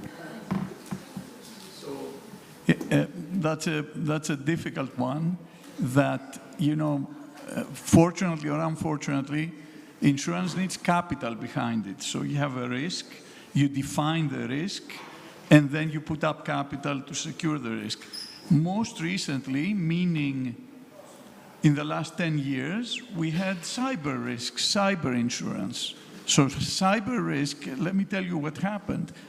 It emerged, it was kind of something that was discussed in forums such as, not unlike these, not with the brain power behind, such as this forum, but more pedestrian ones. And you know what happened? The first question was defining what the risk was. So what is the risk of this hologram disappearing and losing my holographic wife? Because in insurance, you can easily define the risk of a house burning down, and then you put up the capital to secure this. But with cyber risk, we were asking each other in the insurance market, what do you pay for? What is the risk? When my system goes down, how much is that worth? So the first way to approach this would be to define what is the risk of losing a concept, or is it not a concept? So I will stop here. It's a long discussion. So, Okay, let's take one last question. yes, thank you so much. It's really amazing now what we discuss. But I'm coming back to what Professor Hale says, and Panagiotis too. The moment we have an evolution, as you mentioned, it's not so far away, to have the subjects, the machines, and their feelings, and the way we are going to treat them in order not to act against us. I think there is a discussion of foreseeing rights for the machines. You said we have to treat them well. So, the moment we are going to foresee rights, for example, because they are not slaves, or equal or parallel to the rights of animals, we need to have a consensus. How do you think that we are going to achieve this consensus? And that's my question. Thank you. Can I take the other one more question? Yes, sure. Okay. So please, in the back, and then we'll give you an opportunity to answer, and we'll end the panel. Thank you. No. Okay, I'll just speak loudly then. So I'm coming. Oh, there we go.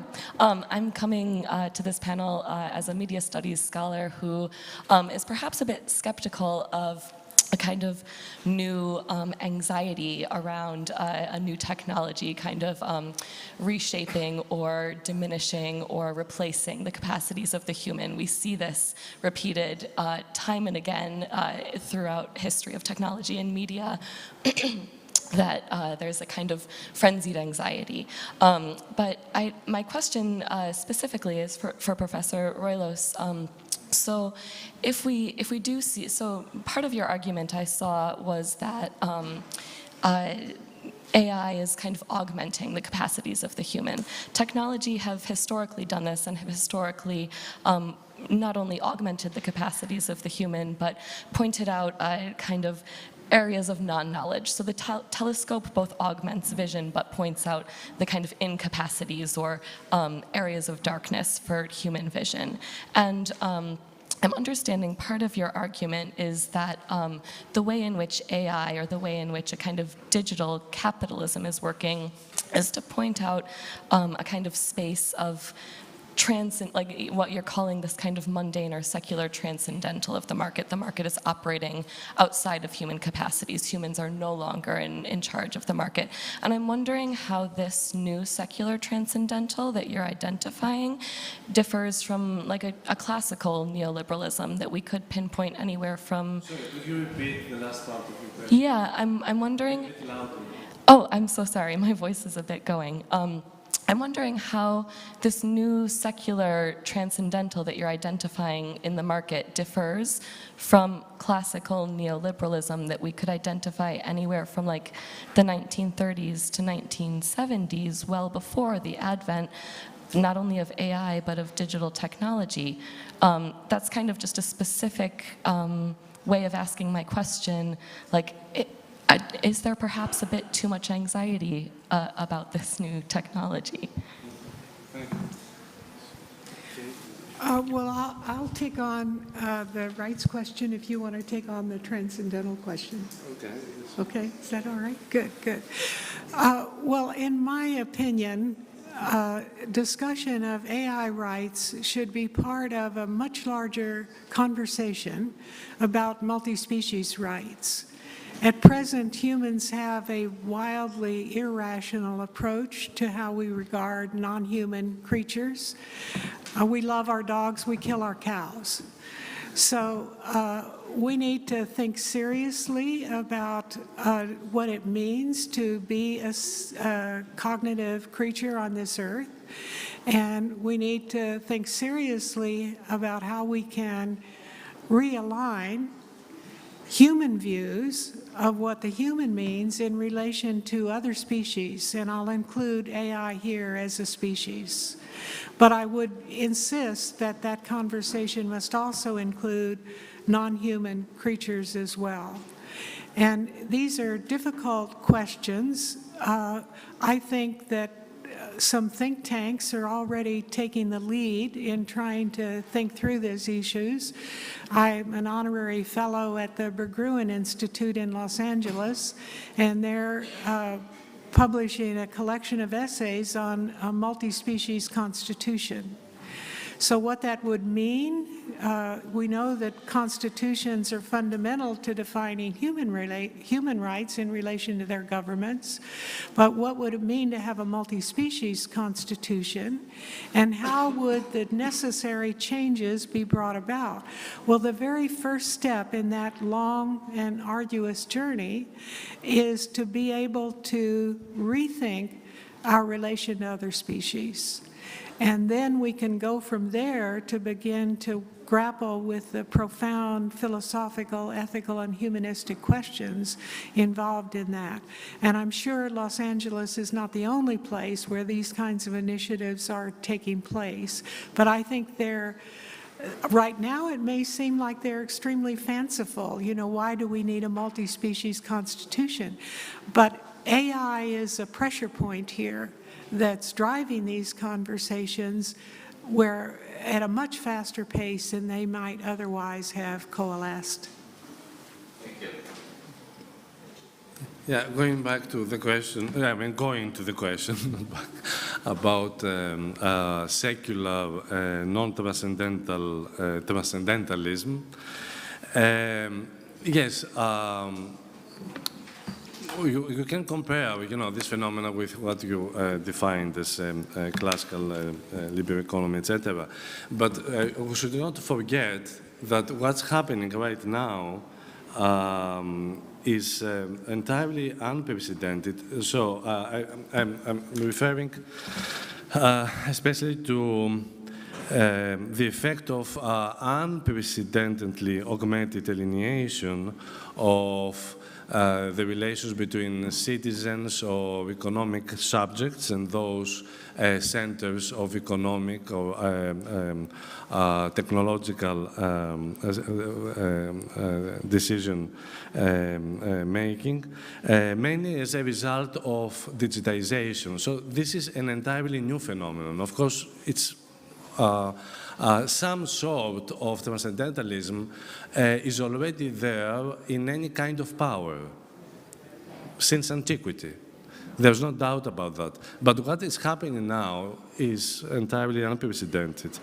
And I don't think that Kate or myself or anybody, or I think, I don't know, but this conference is actually very anxious. There's no such a thing, at least not on my side, as anxiety about AI developments, etc. What I want to emphasize that we need a globally body of monitoring what I define, or I call rather, as the teleology of those developments. And this body should not be consisted only of technocrats and technologists. Also social scientists, humanists, and politicians should collaborate. And to go back to a very important point that Kate raised a few minutes ago, what is entirely new with this fourth industrial revolution is the possibility, only possibility for now, for technologically constructed entities from subjects to become selves. I think, thank God, at least according to what specialists in AI, metaverse, and similar fields seem to be implying, this thing is not going to happen in any foreseeable future or in the near future.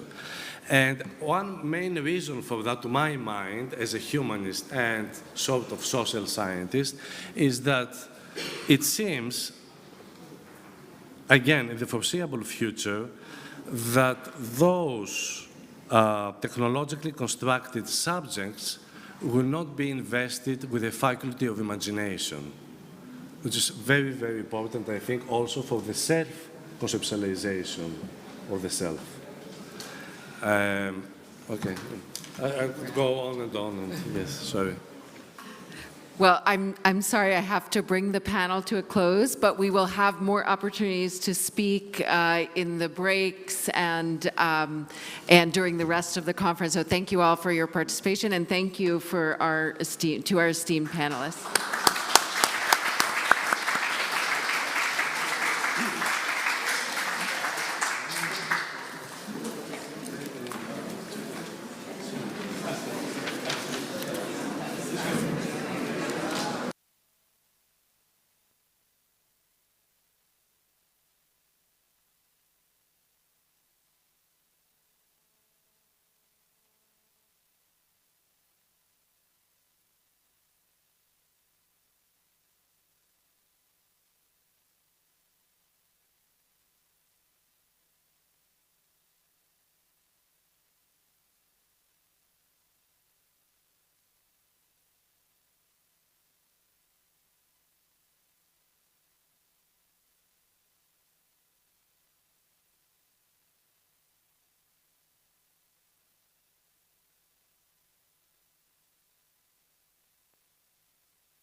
Okay, I think we should be starting with our second panel, second session. So, Martin, you're chairing the panel? Yes.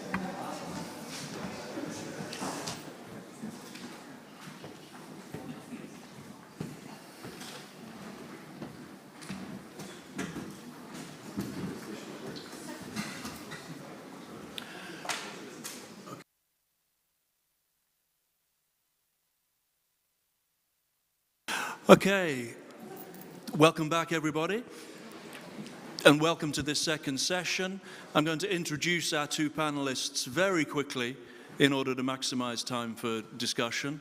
So, first of all, it is a great pleasure to introduce Luciano Floridi, who's the founding director of the Digital Ethics Center and professor in the Cognitive Science program at Yale University. And Professor Floridi's title today is AI for and against democracy.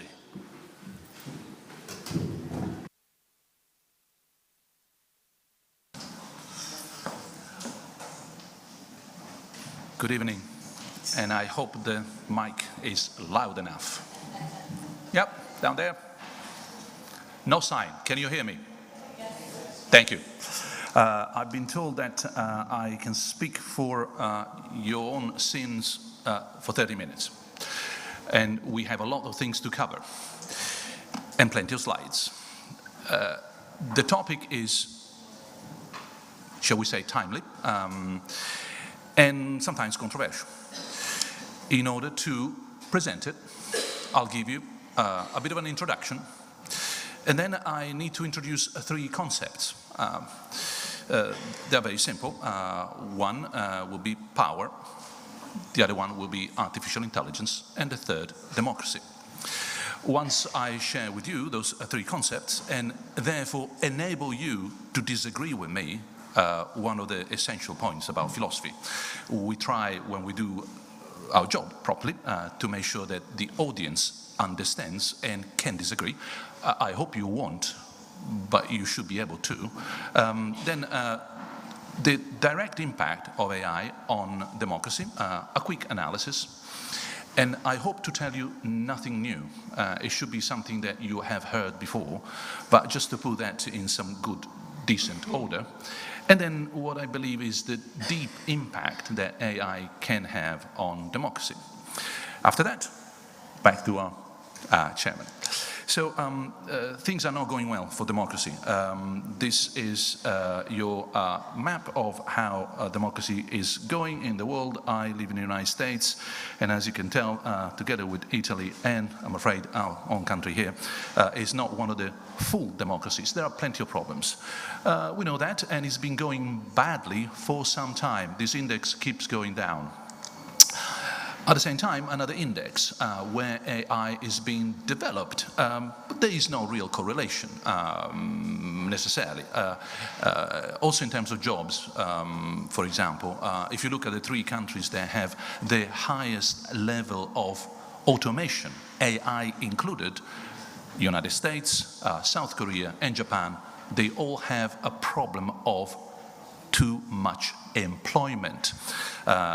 They need to reduce the amount of jobs available compared to how many people are looking for them. So this is a map of where the problems may come from.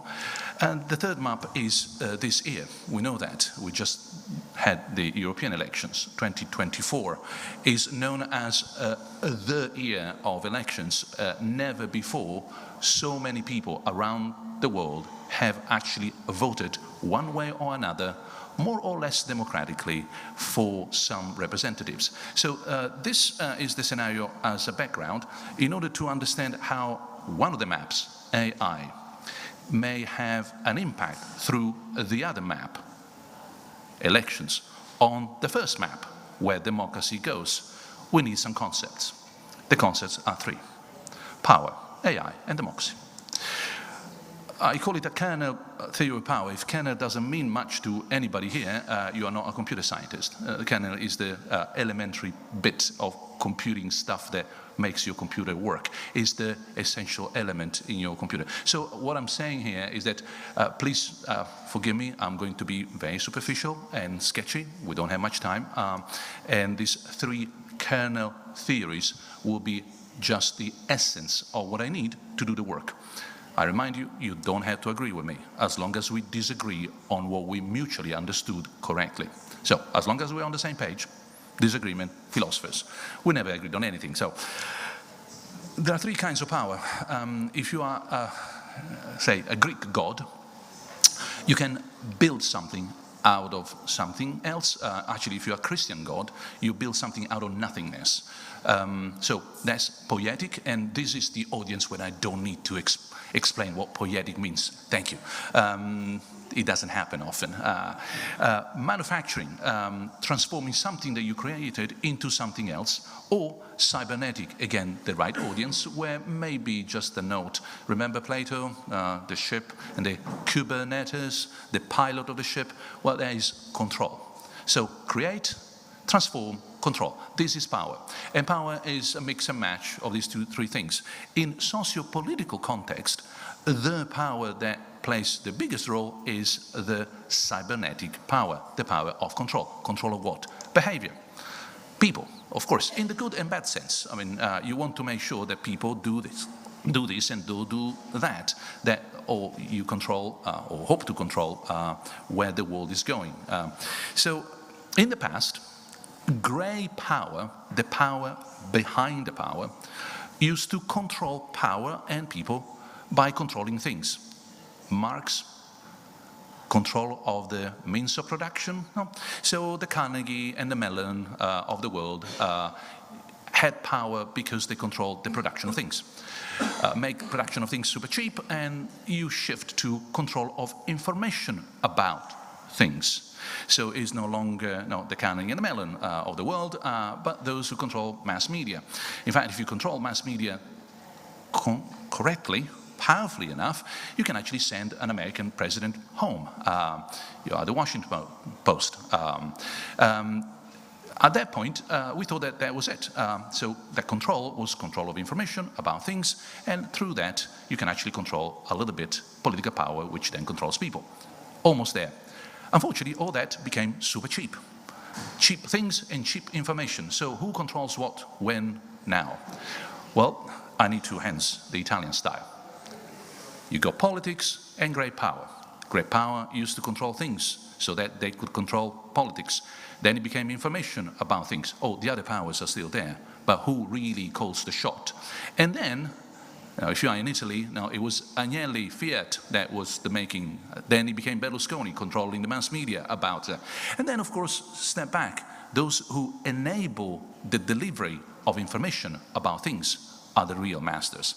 Now, because if you control the delivery of information about things, there is a question, and if you have a question without an answer, that is called uncertainty, then power is exercised about which questions can be asked and what answers can be received. Amazon, Apple, in fact, even NVIDIA, Microsoft, IBM, Google, Facebook, Meta, they don't really produce anything, but they produce the ability to ask or answer some questions rather than others. So many of the problems we have today are a matter of power exercise on which question can be asked and what answers can be given. I told you that having questions without answers means being uncertain, and therefore here's the catchy phrase. The new morphology of power, as control, is the morphology of uncertainty. It should be simple now. I promise no rabbits out of the hat. If you don't get this, I made a mistake. I didn't convey the point. So 1, 2, 3, 4, you go all the way back, control of questions. Questions without answers are uncertainty. If you control uncertainty, you control the rest of the world. The morphology of uncertainty, therefore, is the morphology of power. This should sound really familiar. It's a misquote. In mature information societies, those who control the questions shape the answers, and those who shape the answers control reality. Welcome to the digital 1984. That's it. That's it for power. AI. And time is running, so I'll have to be quick. We heard this before, so thank you. I don't have to provide more details in terms of technicality, but a high, bird's level distinction. What happened to AI? After all, we have had AI since 1950, one of the first papers on the Turing test. So for 70 years. Oh, and by the way, the first debate about the ethics of AI dates to 1960, 60. Is in Science between Wiener and Samuel. One says it's a disaster, the other says it's a great thing. Nothing has changed much. Apart from us not reading the literature, but that's another story. AI, the history of AI. And I give a bit of a break to the poor translator. Done this before. Logic to statistics, that's how we moved. In the past, when I used to teach this stuff, it was all if-then. AI was a branch of mathematical logic. They resisted a lot, but it was already there, present, the statistical approach. And the statistical approach works fantastically well. You move from deduction to association or correlation. Lots and lots and lots of cats, and all of a sudden your system recognizes any cat. Lots and lots of language, and all of a sudden your system can prepare any boilerplate you wish. This has generated, I won't argue for this, I'm sharing a point. I hope you can at least accept the possibility that this is not a marriage between biology and engineering, artifacts, biology, something that looks like even remotely intelligent. Nope. That is what you get from hype companies. I need to be careful here. I'm afraid, the other side of the United States, California, they need to sell this stuff. And they tell you that, no, AI is coming, the real thing, one day will dominate the world, conscious, intelligent, etc. Not really, but we can disagree on this. I just want to let you know where I'm coming from. This is a divorce, for the first time in human history. Divorce between agency and intelligence. So when you read next time AI, you should read it as agency without intelligence. That's your AI. AI means that you can do things successfully, learning from your output, which becomes your input, at zero intelligence. That is kind of magic, almost. You can drive at zero intelligence. You can play chess at zero intelligence. You can buy the cheapest ticket online for whatever concert you want to go to, but don't go to that concert, please. Not that concert. At zero intelligence. It means that, therefore, for that to work, the objection is, look, Luciano, seriously? Have you tried to do something at zero intelligence? Have you ever driven at zero intelligence? Italian, you know. Well, it's a disaster. So how come that now we have these things that they behave in a way that is successful, pursuing goals, in a way that we can make autonomous, etc., and they are successful? It doesn't make any sense. However, the reply to the objection is, well, it does make sense if you build the world around them. A driverless car is successful only if you have built the whole network to make sure that that box at level 5 of autonomy is successful in driving around. Turn off the network and that is a piece of junk. It won't go anywhere. How do we do this? Well, I'll give you a couple of examples. This is how you collect, the examples are about robotics because we can visualize robotics. Software is a bit more difficult. You don't have androids going around collecting strawberries for you, like you. You have the strawberry field reshaped around the robots. That's why they are successful. Otherwise, they wouldn't collect those things. And look how beautiful they are. So if you have a startup, you want to start a strawberry field, don't think about having people. Or androids, not the future. That is the future. Or warehousing. Seriously? We build warehousing around the robots these days. That's why Ocado exports, and is more successful rather than a supermarket, exporting its warehousing technology. Look at the space here. It's made for the robots. It's not made for the human being, who's actually behind a barrier, protected. So, to simplify, the future of AI is the future of your can of beans at the supermarket, the barcode, not for your eyes, for the machine. We build that so that the machine could read it and reads it very well. The day you find that the traffic light in Athens have been changed in ultrasound or some radio waves because the machine takes that like this, but it's very difficult to build a machine that has the eye, etc., for red, etc., well, you know that we have adapted traffic to machines rather than the other way around. Almost there. And this is the last bit of difficulty. The rest should be like almost running downhill, meaning easily. Power as control and uncertainty. AI as a divorce between agency and intelligence. That gap is dangerous. We're actually building things that do a lot of stuff at zero intelligence. I would be terrified.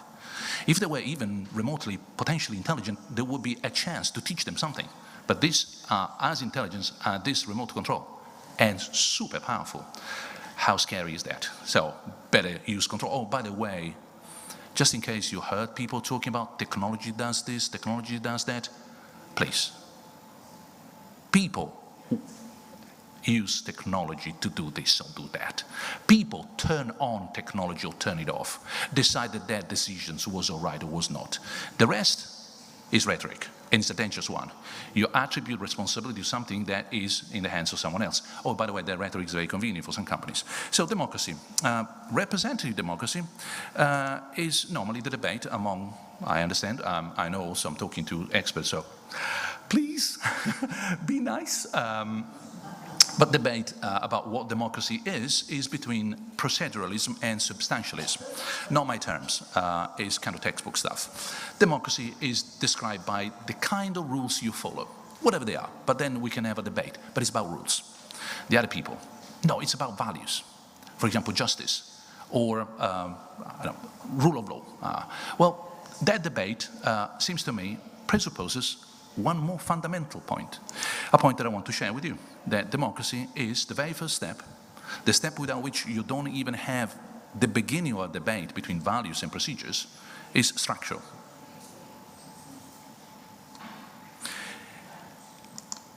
The separation between, hence required, those who have power but do not exercise it, and those who exercise power but don't have it, they don't own it. Call one sovereignty, call the other one governance. Those who have sovereignty do not govern, and those who govern are not in power in terms of having the sovereignty to be there. So they are accountable, for example. They can be sent home. So sovereignty and governance, once you separate those who have but don't exercise it, and those who exercise it but don't have it, makes the view from that debate that representative democracy is a compromise, not at all the answer. Representative democracy is a feature, it's not a bug. It's a good feature. It's exactly what you want. In representative democracy, you have the people who have the power, but don't exercise it directly. And the representatives who govern, but don't own the power. They don't say, like Trump, for example, look, no, this is my game. I own the power to be. Well, that is the end of any democracy. So this is a very first step. I'm not saying that the other two steps are not necessary, but I'm saying there is something more fundamental. So structuring becomes a solution, and therefore the John Stuart Mill story about the small village in which we all vote together, etc., was a white lie. We've been with that white lie for some time. When I was in high school, it was given to me as such. If only we could be all in the same village, all together, we would all be informed, rational, exchanging views. Finally, that would be the democracy, direct democracy. Unfortunately, cannot be done. We're too many, we need representatives. We've been hearing that story ever since. Now, fast forward. That was some time ago, 1861. Fast forward those good couple of centuries, and while you read all that, single small town, participate personally, yeah, whatever. Not really. Because now that we have the technology to implement this small village, we don't want it. Brexit, anybody? Really? That's the kind of press a button, see how it goes, sort of democracy? No, no, no. We wanted to have the structural separation between ownership and exercise. That was a good thing. And we sold that in terms of a white lie because that was easy. Now, catch me if you can, said John Stuart Mill. But we caught him now, and we can do that. So we showed that was a white lie, and poor John Stuart Mill, if you were here, would say, you know what, I'm so sorry. Yes, you're right. I really wanted to have a representative democracy. That was just a white lie.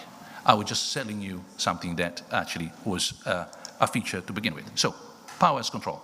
AI as agency, democracy as separation. Impact. The easy bit. And we have more than 10 minutes. So,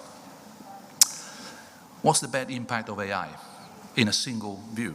You know, remember, this separation is essential. Suppose that it enables people to have no separation at all between those who have it, don't exercise it, those who exercise it, don't have it. Suppose erase that. Autocracy, sovereignism. I come from Italy. I've seen it close. That is a way in which AI can foster that. We just heard this morning, for example, in terms of fake news, propaganda. The ability to convince people of almost anything because they know who you are, what you like, what triggers you better than anyone else. Wrong separation. Russia, for example, cronyism, populism. That again is using AI in order to make that separation between sovereignty and governance the wrong kind. Or wrong allocation once you separate it. Crisis of sovereignty, loss of sovereignty.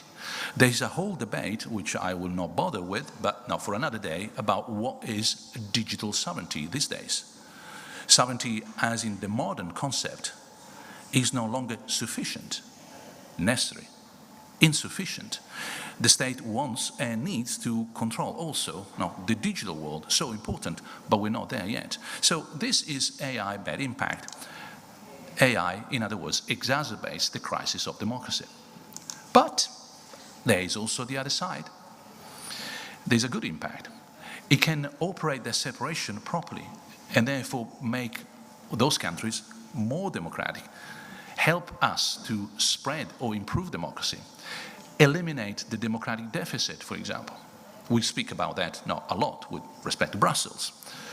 It can implement a good separation between people in a way that enhances pluralism, supports minorities. I mean, this, remember, is agency on tap. You can throw it at any problems you want. You do the wrong job, and it's the previous slide. You do a good job, and it's this slide. But, dear humanity, don't blame technology, please. That is a little bit cheap. Or right allocation, no loss of sovereignty, digital sovereignty. Therefore, AI can mitigate the crisis of democracy. But I told you that that was not the thing. And we have another 8 minutes to go through the actual problem. So 3 concepts: power, democracy, AI. And the impact of AI through power on democracy. It can go red or it can go blue. Simplify. It's up to us. It's up to the kind of rules, consensus, decisions, debates like today that we can send things one way or the other. Don't get anything in terms of destiny. Technology wants, technology does. We do, we want, always, for the foreseeable future. So this is important to put in the right order, but there is something deeper. The separation is a problem. That separation is the deeper difficulty we have today. The deeper difficulty is that the more sovereignty and governance are separated, the less democracy works. Say, look, you said it was a good thing. I know, it's a good thing. Unfortunately, it's a good thing as long as you keep it for a while and then you put it back together. You put it back together through consensus. So you separate power between those who have it and don't exercise it, etc., and then you rebuild through consensus. But consensus today is not to be found. So we are in a deadlock which is more of a feature of democracy, modern style. Look at the Senate in the United States, and you know exactly what it means. Two parties minding their own business, not agreeing on anything, no matter what. And that means an extraordinary development democracy. Look at what happened with Brexit and Boris Johnson in the UK. Well, two countries that we consider to be pretty much good in terms of democratic liberal values went completely bananas. Exceptions, or rather, as I would suggest, a right to development of what we started with. We started with democracy being a separation. We kept things separated. We made sure that it was a deadlock. Guess what happens? Populism, etc., and no Senate not working, and so on. So the crisis of democracy, I don't see it as an exception. I see it as a Hegelian, forgive me, correct development of the things that we put in motion. But remember, it's our own responsibility. We can also have democracy 21st century, meaning that we need to now lean on the other leg, which is no longer just the separation, but also the unification, the consensus. So we can do that. I'll skip a couple of things because I want to make sure that I stay in time. There was more elaboration of the same point. Separate, keep separations separated, and is a deadlock. Democracy will not work. As we heard this morning, what kills democracy is itself. Democracy dies, first of all, of suicide. Then the other forces take advantage. A strong democracy doesn't die. It's a weak democracy that reaches a deadlock, that enables the other forces, violent or not, to undermine its power. And that deadlock is exactly what we look at. Oh, it's not working. We need a strong woman, a strong man. Something has to be done. Problems need to be solved. There you go. And you go down the road. Unfortunately, and this is something that, again, I need my hands, 5 more minutes of your patience. Imagine a society that gets better and better, more and more affluent, richer and richer. In that society, the individuals start feeling more and more individual. I mind my own business. I'm in a rich society. I don't have to get together with the other guy or the other girl or anybody. I just mind my own business. In a rich society, I don't even know who my neighbor is, and that's okay. And that's fine. However, at the same time, affluent societies are increasingly global. By being global, they face global problems. Global problems require consensus and coordination, because you, by yourself, Greece, Italy, EU and US, EU, US, China, are not enough, for example, for climate change. It has to be the whole world.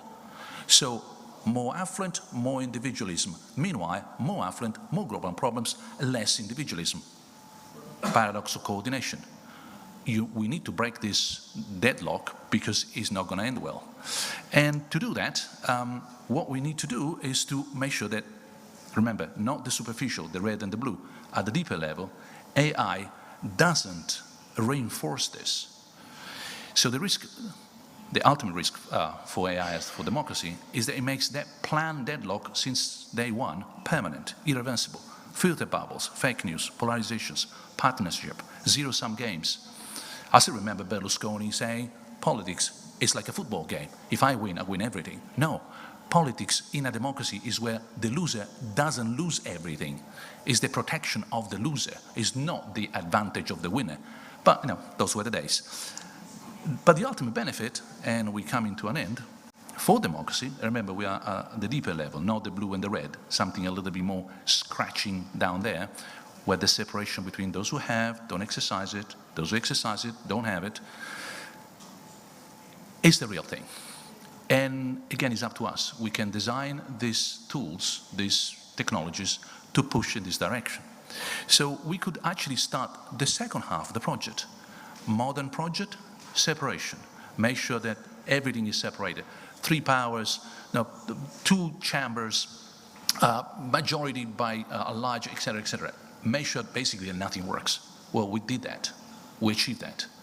The ultimate sort of result is Brexit in the UK and the election of Trump in the US.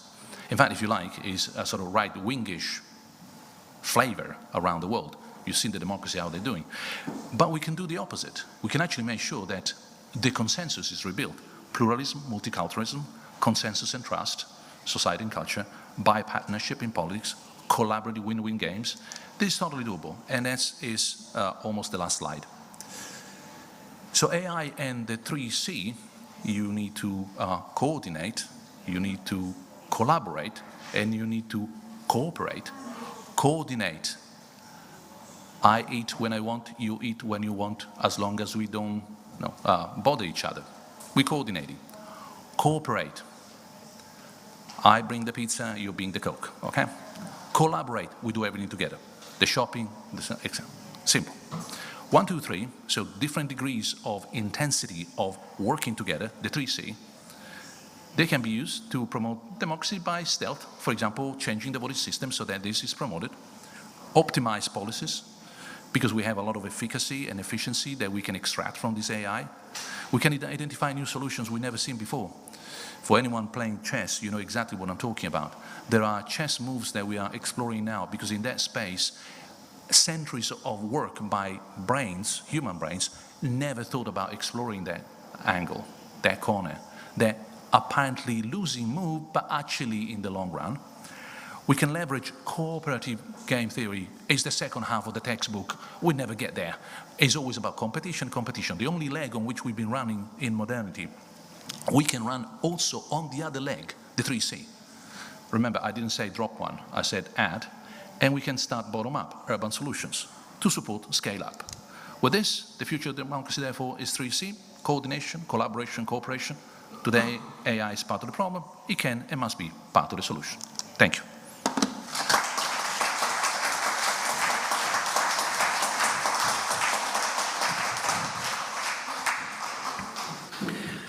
Thank you so much, Professor Floridi. So we'll move straight on to our second panelist this evening, who is Patrice Manillier. It's a great pleasure to introduce Patrice here this evening. Patrice Manillier is Associate Professor at the Philosophy Department of Paris-Nanterre University in Paris, France. And his title this evening is Citizens of the Earth, Rethinking Cosmopolitanism in a Planetary Age. Professor Manillier. Thank you. Thank you, Martin. Yeah, it's working. So I wish to extend my thanks to Professor Roilers for having invited me, and to the entire team that has been very efficient and very pleasant. I am deeply honored to be here today to speak about cosmopolitanism. Of course, because cosmopolitanism is a Greek invention. It was first, apparently, the word cosmopolites was first used by Diogenes, so says a legend, when he was asked, where do you come from? I am a citizen of the world.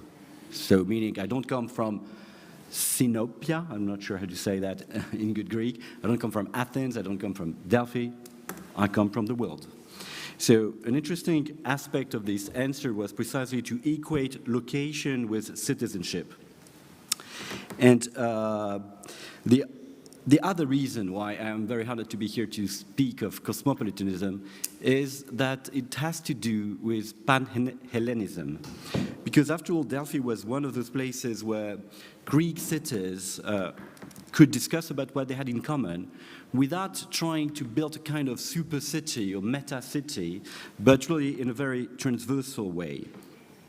So the cosmopolitical question, in my view, is the question of the properly political rights and duties that certain entities have for particular political communities, so not for the entire universe, but for particular political communities, even though they are not part of that political community, and even if they are not part of any political community at all.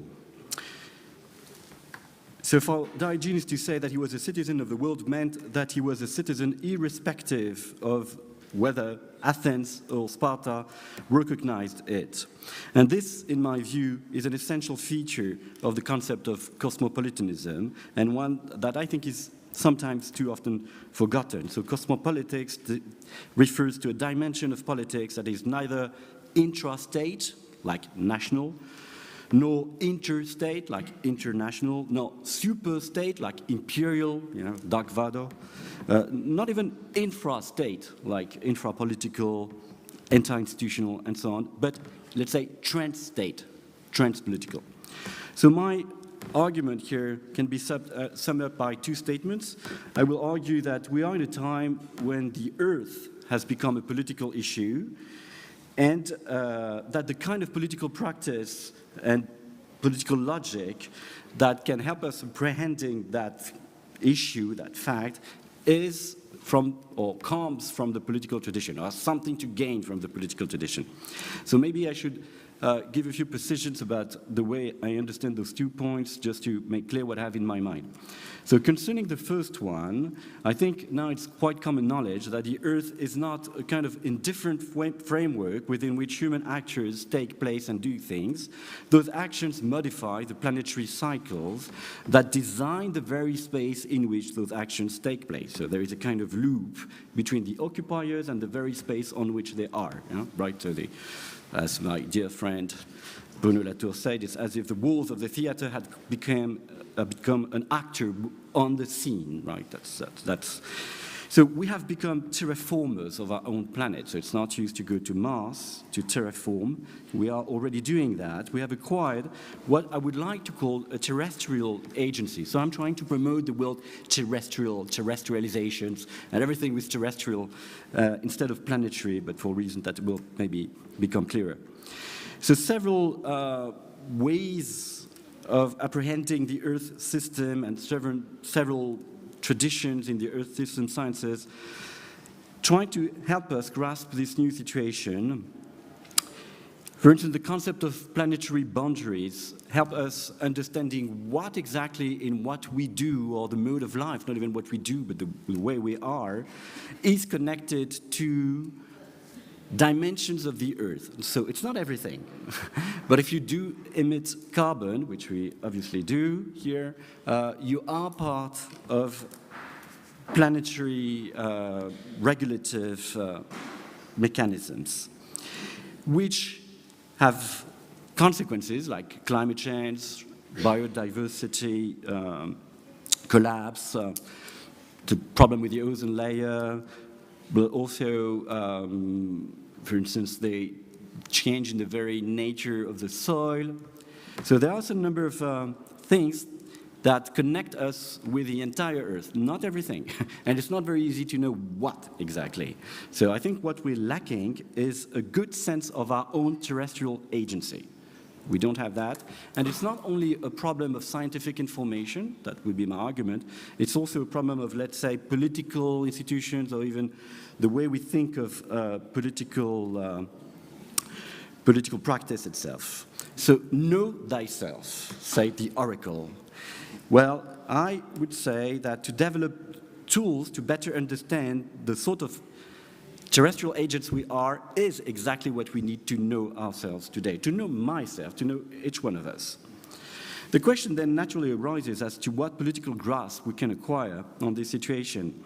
And one of the major challenges for humanity in the years to come will be to understand what institutional tools can be designed to make this planetary or terrestrial dimension of our own life, even our individual life, be not merely involuntary consequences of our actions and modes of life, but be taken into account in the collective transformations of our collective modes of existence, not only intellectually and abstractly, but also effectively, sensitively, and perceptively in our everyday life. And that is what would be a politics of the Earth.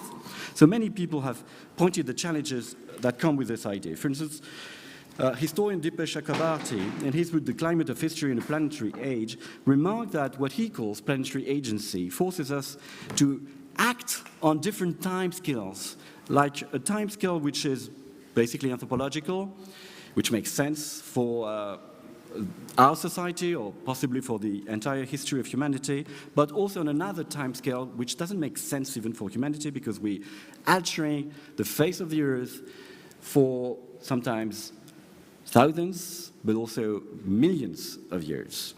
So even the stratigraphic commission that ruled out the concept of the Anthropocene remarked that the reason why they did it was that that concept of the Anthropocene didn't really give a good understanding of the nature of the human impact in the history of the Earth, which should be rather compared to the Great Oxidation event, which happened 2.5 billion years ago, right? So that's the time scale on which we are also impacting. So we have a particular kind of agency which forces us to have a kind of decentered relation to ourselves, where we are acting on different scales. So my contribution to this conversation is precisely to argue that it's only through, or it's also through cosmopolitical practices and institutions that we can become political subjects of the Earth, which is what I mean by citizens of the Earth, with two caveats. First, this is not because politics would aim at a sort of universal planetary republic, but on the contrary, because it refers to a form of politics that overflows the limit of state politics. And second caveat is that cosmopolitanism must be modified as to move from, let's say, an anthropocentric form of cosmopolitanism to what I would call a geocentric one. And then you would have the terrestrial cosmopolitanism. Does that work? Yep. That was first the roadmap. I don't know where I would go, but maybe I have too much, but it doesn't matter. We can discuss if you're... I must warn you that I will proceed in a rather unusual manner, because I would do as the thinkers of early modernity, classical thinkers of social contracts, when they try to reconstruct the concept of citizenship, which of course is a Greek origin, to adapt it to the emerging states and even nation states. So I will do as if it were possible to go from a pre-political to a political state. And I think in a way it's true. We are in a pre-political situation with regard to the politics of the Earth. We have not yet created what I will call the terrestrial cities. And so it's, I suppose, a rather unusual way to proceed today, but that's what I would like to try to do. So first, I would like to define a little bit more this notion of terrestrial agency that I've already introduced, and then I will try to move on to what I call terrestrial citizenship, what it would mean to argue that citizenship increases terrestrial agency. Is the only way, in fact, to be a terrestrial agent. So to be a political agent is a way of being an agent, full stop. And then I will try to explain why I think the cosmopolitical tradition is actually helpful in understanding what kind of citizenship is needed here. And then I will try to introduce my terrestrial cosmopolitanism. Okay, this is the... So I will not make any reference to anyone, actually. There's a long, very rich conversation, so I do as if I was coming here like Diogenes and say, okay, I'm a citizen of the Earth, but that's not true, of course. There is a lot of things around, and some very distinguished people actually around me are part of that conversation. So first, let me introduce maybe this notion of terrestrial agency in a way that is useful for me. I think our sense of freedom is based on a false or at least outdated conception of terrestrial space, of the space of the Earth, just like the ancient notion of the city or the modern notion of the nation-state. They all presuppose that this space, the space of the Earth, could be divided into units sufficiently autonomous to be separable from one another and capable, if not of self-sufficiency, of autarkia, at least of being autonomous enough to build, maintain, defend, and control their borders, borders through which their mutual dependencies could be organized in the form of flows of materials, of people, of goods, of signs, of ideas, of everything, according to a model for which, in fact, trade and travel basically provided the concept.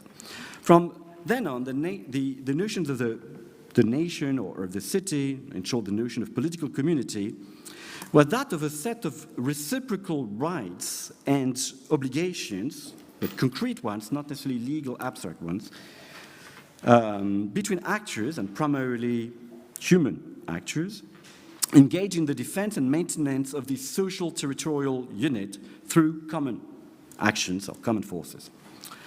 Whatever is done within this territory is none of the business of those who are not part of the political community that maintains, lives in and from it. This community is therefore sovereign, as is the concept. Relations between these territorial units are based on the model of, as I said, of circulation, and in fact, 18th century cosmopolitanism, which is really the rebirth of cosmopolitanism in modernity, was based on the notion of travel, trade, and so on. However, we know now that no portion of space can be carved up in this way. We, Europeans, for instance, don't need to displace tanks and bombs to invade Bangladesh and destroy its territory. All we need to do is to continue to do what we do, that is to emit greenhouse gases in the way we do. Those particles will diffuse into the Earth's atmosphere, contributing to the global greenhouse effect, which will push up the average temperature, leading, among other things, to the flooding of the Ganges Delta, and thus to the destruction of this territory, that is the territory of a state that is recognized by the international legal order. And that is not speculative. There are some island countries in the Pacific Ocean who are already trying to understand what it would mean for a state to have no territory, no emerged territory. So when an organized political community somewhere decides to delay the transformations of its urban structure so as to reduce the use of private cars, for instance, it acts on the territory of other states by the mediation of those planetary mechanisms, and also, of course, on considerable human and non-human entities in the near future, but also in the very distant future. So I call encroachment the relationship by which a portion of space, or more precisely, the way in which this particular portion of space relates to the whole of space, affects another portion of space on the Earth. And that means, even though it has no local relation, even though it is not in contact whatsoever with that other portion, right? Even though it is completely isolated, there is an impact because of the way that particular portion of space is taken in or is altering the planetary regulations. Okay, so a territory, in my view, is terrestrial because of its encroachments. And encroachments enable us to determine, in fact, the terrestrial location of a particular territory, and thus to answer to the question that Diogenes was asked, where are you? So today, Diogenes could certainly say, in a way, I am a citizen of the earth in the sense that he encroaches over other territories. So it's not that he's part of a big whole, that the way he's part of that big whole changes something to another part of that big whole. Okay. For a very long time, political rationality was able to ignore this terrestrial dimension of our existence insofar as the way in which we took part in those great terrestrial chains, typically the biochemical cycles, did not significantly disturb their overall balances, at least in a meaningful scale. And in fact, also simply because we didn't have the sensors to understand that we were doing that, because there are some arguments that we were doing that. In particular, the genocide of the Amerindian people seem to have had climate consequences. So it wasn't until the 1950s, with the development of major scientific infrastructures, such that for climate and the development of earth system sciences, that we were able to measure the global impact of the political and social choices made by different human communities. And it was also during that time that this impact, as you know, exploded. Well, then, what I'm interested in, the fact that the very notion of freedom is altered by this situation. This new perceptive capacity has added a dimension to our individual and collective sense of agency. We can now, and we must, speak of terrestrial agency. So we have that agency, but in fact, locally, we don't really know what kind of agency we have. So that, I think, is an important situation. So let's now move on to why citizenship is concerned with that. So terrestrial agency is such that it cannot be exercised solely at an individual level. For instance, simply deciding for myself not to stop flying, as I did when I came here, or to adopt a vegetarian diet, or to choose a profession and workplace that are close to one another, does make a difference. Actually, a French engineer called Jean-Marc Jancovici and his team calculated to 1/3 the impact, the planetary impact an individual can have by taking simply individual decisions. But much of my contribution to the planetary future, because this is what it is all about, that is in choosing whatever I'm choosing, my wife say, in fact, I am choosing a particular future for the Earth, for the entire Earth, and an irreversible one. So, and much of that is independent of my decisions because it depends on the infrastructures in which and thanks to which I live. So you might say, well, simply just go to the forest and have a cabin, but that wouldn't be a kind of freedom. I'm not going to argue. I have an argument for that, too, because, I'm a classical philosopher, so I try to argue for everything. But let's accept that we cannot exercise our terrestrial agency alone. So we are faced with a dilemma. We can no longer live without drawing the face of the Earth to come, and to come even in a very distant future. But we can't draw this face without joining our forces with others to create a collective form of existence that would be both more in line with the kind of Earth we want to help bring about in the future, and also more likely to defend this future Earth against other political communities. So here we have a new ground for politics. So we can't avoid engaging in politics if you want to assume your terrestrial responsibility and build up a sort of terrestrial agency. If you define political commitment as the effort that a person makes to participate in the construction of a collectively maintained framework that in turn consolidates her own individual capacity to make efforts, so that circular relation between collective freedom and individual freedom, then we can say that a new kind of political commitment takes root in the terrestrial condition. And this new foundation does not erase the other ones, it just adds up, right? It's a new ground. It's not, a new ground doesn't mean that we have to start afresh. It's just something more, another way, another dimension of political life.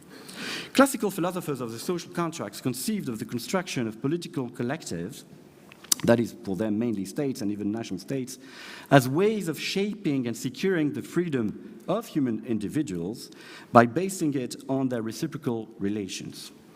With the rising awareness of our planetary agency, we see emerging another conception of the role and foundations of political communities that still have the vocation of shaping and securing freedom, and even individual freedom. But this freedom is no longer, let's say, social or human social freedom. It is terrestrial. It is threatened not by the freedom of other human beings and by the hardships of nature, but by the involuntary planetary consequences of my own actions. And this freedom is no longer constituted only in the fabric of human reciprocal relations, but rather by the relations of our local actions with the Earth dynamics. So that's what I think we can call terrestrial cities, in contrast to what we might call human cities of the first modernity. So the definition would be this: a terrestrial city is a form of political organization that is determined by the future of the Earth it promotes. So let's again make my case even more serious and do as the classical political philosophers and go from the conception of the ideal to the imagination of the possible. So the ideal in our case would be a political community that is capable of fostering a particular future of the Earth. We decide together what we want for the Earth. Doesn't necessarily mean geoengineering, if this is what you have in mind. And the imaginable would be individuals already constituted or groups that are sufficiently united to stand as a single unit of action, detaching themselves from their original collective infrastructures of existence, precisely because those infrastructures condemn them to participate to a future of the Earth they disapprove, and gathering to create a terrestrial city that is more in line with their, let's say, value, with the future they want for the Earth. So that political community is just like any political community, also made of values and interests, except that we have added to those values the notion of a future of the Earth. So it's not a matter of saving the planet or not, right? It's a matter of choosing your Earth, right? So it seems to me that actually an imaginary of that kind is already taking place in, for instance, people who in rural areas try to isolate from larger infrastructures. In France, we have the zone de défense for that. But maybe I should simply, I guess you get the point, and I can move to why is it cosmopolitical. So the cosmopolitical idea, as I've said, at least according to me, only makes sense in contrast to the notion of the international or even the imperial and even the universal imperial logic. And so I actually have a little diagram to make it. So I think there are 4 stages in the history of cosmopolitanism, and I'm not going to go through that, but basically what I want to say is that if the notion of the concept of nations was sufficient to deal with political issues, and with the political issue that concerns everything, that concerns the whole, then the notion of cosmopolitics would be useless. It's because there is something in what concerns us all that cannot be caught by international or imperial relations that we need a cosmopolitical attitude. And this, in fact, comes from Kant. Kant tried to reintroduce the notion of cosmopolitics into the legal political thinking in a very famous essay called the For Perpetual Peace in the last years of the 18th century. And I think it fits pretty well with my concerns because it says basically that cosmopolitics is about a relation between a political community and foreigners, so people who are not part of any political communities. And that goes well with my encroachment story. However, we have to part from Kant on a very important point. Kant thought of the terrestrial space as a homogeneous one, in fact, as a sphere, and he granted cosmopolitical rights on the fact that humanity has no other place to go anymore. It's in a finite space. And also on the idea that political rights come from an absolute right on virgin territories. So it's a notion of property, of Roman properties.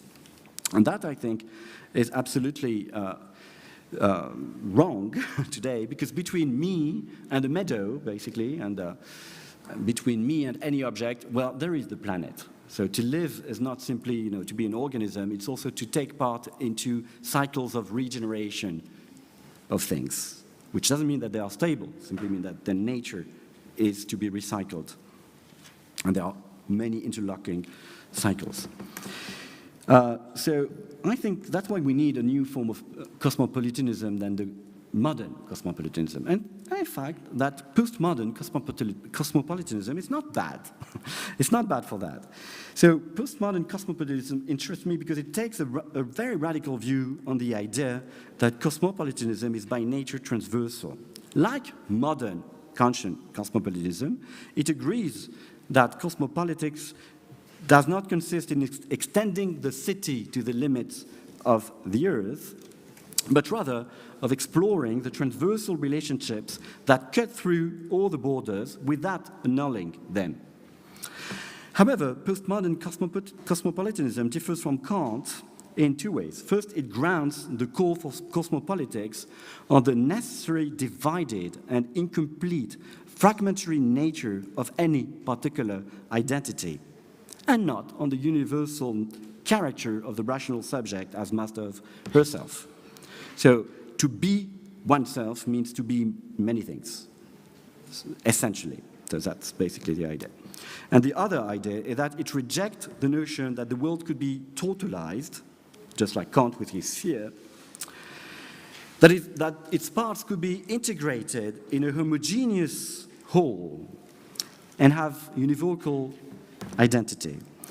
On the contrary, postmodern cosmopolitanism argues that it is because the parts cannot lock onto themselves as homogeneous units that a whole range of their relations cannot be dealt with in terms of relations between external entities and require precisely transversal relations. So, sorry, it's a bit like ontological, whatever. It's a bit formal, but that's the idea. So the idea that the relations here are not relations between external entities, but relations that go through. Well, that basically define. So maybe I can take an example. So if we imagine a cosmopolitan citizenship here, that would be, for instance, a citizenship that would be granted to a foreigner, let's say a migrant person, not in spite of their being foreigners, but by virtue of their being foreigners. But not by virtue of a duty of hospitality, as in Kant, but because we think those people give to the community, to the political community, a better understanding of what it does, of where it is, basically. Because, in fact, it is in many places at the same time. And it could be argued that, after all, Afghan people who are here in Greece have to do with what Greece has done. Or in France, it would be probably the same reason. And so the idea would be we have to put those people within the political community so as to understand what that political community does. So the political subject needs them who are outside precisely because it helps understanding the relations that we have, whether we like it or not, with distant entities. So that's basically the idea. So maybe I don't need to go, well, that's the idea. So I don't need to go much further after all. So I had precisions to give to, in order to explain what terrestrial cosmopolitanism is by contrast with that postmodern cosmopolitanism. But basically, the idea is the same, except that you introduce biogeological aspects of the situation. It does change many things, but so basically it argues that politics is always in the web of life and that it is impossible basically to distinguish between political relations as such as opposed to natural relations. In fact, since the Earth is always in the middle, you always are also producing a particular geological reality. But the most important aspect, and I will finish here, is the multiscalar nature of that kind of cosmopolitanism. Because for postmodern cosmopolitanism, it was a kind of direct problem. Whereas here, in fact, what is new is that it is the way, postmodern cosmopolitanism and postmodern thinking in general was against totality, let's put it that way, was all for the fragmentary. Where here we actually say it's precisely because there is some meaning to the word totality that there is fragmentation. So it's because of the way the parts are taken into a larger whole that, in fact, it is impossible to integrate those parts into a harmonious whole. As Bruno Latour very beautifully said, we don't live on the same planet. Trump and myself, we don't live on the same planet, right? Because there is no room for the two of us on that particular planet. So that's the shift from postmodern cosmopolitanism to what I would call terrestrial cosmopolitanism. I would have had a slide about why that can include other than human, and you can have the Amazon have a seat in the Greek parliament, in fact. It would be probably a good idea to understand the political agency of that particular state. But in fact, I think it's an easy topic, but we can go back to that. I think it's over. We make too much noise about that, I think. And there is also the pluralistic dimension of that kind of cosmopolitanism, but again, that's probably for people like myself who are excited to introduce within earth sciences comparative anthropology, but that is not necessary. The main idea, basically, is that a cosmopolitan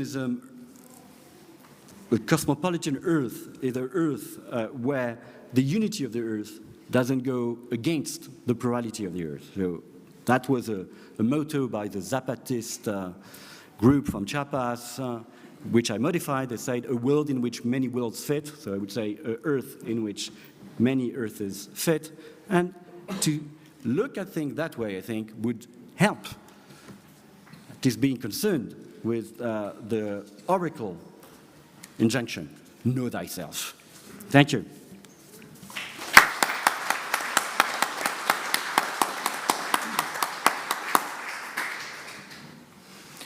Thank you so much, Patrice, and warmest thanks to both of our speakers. for such wonderful, wonderful interventions. We're going to take 15 minutes for quick Q&A. So there's one down here. I don't know where the microphone is. Where is the mic? Oh, is there a microphone? Here they come. Here they come.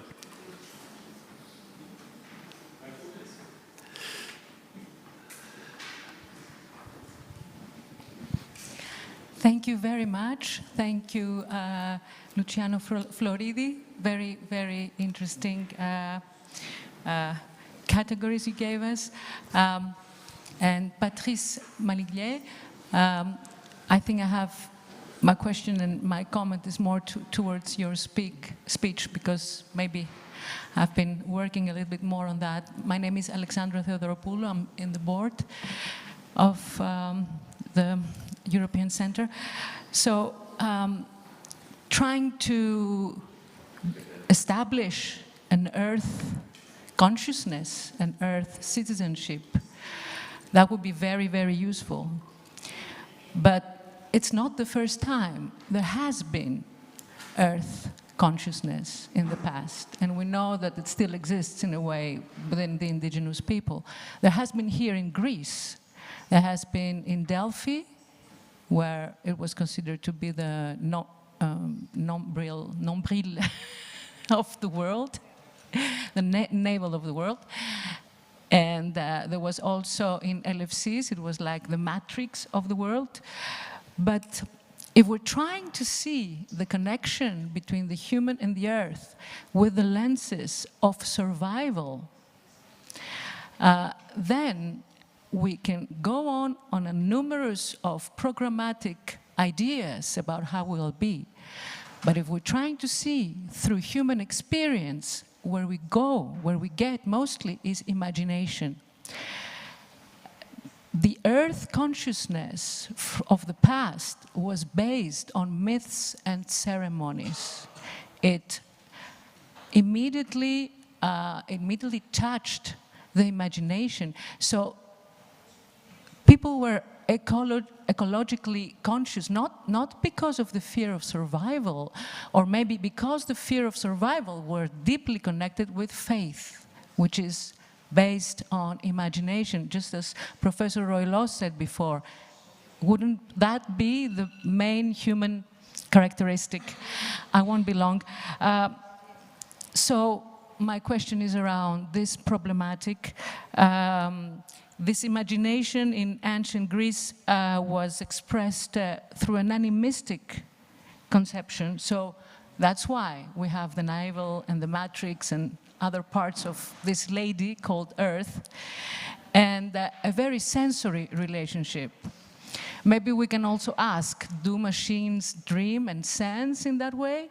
So still, the question exists. How can we find this type of consciousness? And would that help us to build the Earth consciousness you're talking about? Thank you. Well, thank you very much for your question. In fact, I think that we should not separate too much, let's say, perception and power. I think political institutions are not only about powers and actions and so on. They're also about getting a sense of our own actions, of what we do. You know, I quoted the oracle, but after all, we could also quote the Christ. You know, they don't know what they do. Might not be a reason to forgive them. But so I have this idea that we should maybe also introduce within the political thinking the question of how our way of practicing, also our way of creating political institutions, help getting a sense of what we do. And I think that was really the Greek idea of the city.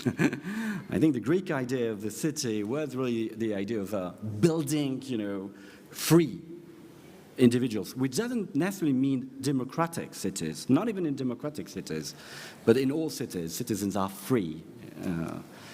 And that, I think, is a very important thing. So to be free also means to have a sense of what we do. And I think the problem today that there is such a huge discrepancy between what we actually do and the way we perceive what we do, that no wonder that there is a democratic crisis, because we are completely at odds, right? We completely, I mean, there are certainly other reasons, but I think that's part of it. When you look at the issues people discuss within the political spheres, it seems to me so distant from the real issues that, meaning in the sense of what they're doing, yeah, of course, there is no rationality here. So that's what I would like to help fostering. It's creating all those innumerable institutions, rituals, whatever, everything, but also possibly, you know, AI or at least digital tools. You know, when you go to the supermarket, I would be very happy to have an image of the Earth scenario that corresponds to that particular thing. You know, I don't know. We can imagine a lot of things to reflect to us the very nature of our agency. So, and as to the question of animism and so on, that was my fourth point. Yes, I totally agree that a lot of human beings have had different views on what we are all in, to quote something that actually Rosie used to. And I think Earth sciences, for instance, should be aware that they are on Earth, in that sense that they are within a discussion, within a conversation. And that doesn't mean a kind of stupid relativism. It means rather adding to the understanding of, because Earth sciences wouldn't exist in the huge modern infrastructures in which we are, right? Doesn't make any sense, even technically speaking. So to understand what is that kind of terrestrial entity, I think it would be interesting to add to Earth sciences what I call comparative anthropology. That is, to try to understand that particular Earth as a variant of other Earths. And in fact, that's my structuralist idea. If there is structuralism, Lévi-Straussian, in fact, if there is a concept, a good concept, I think, of the unity of the Earth, it is the system of the variants that are given of the Earth, of which the IPCC version is just one. So, but this is a grand plan, so, but that's more or less the idea.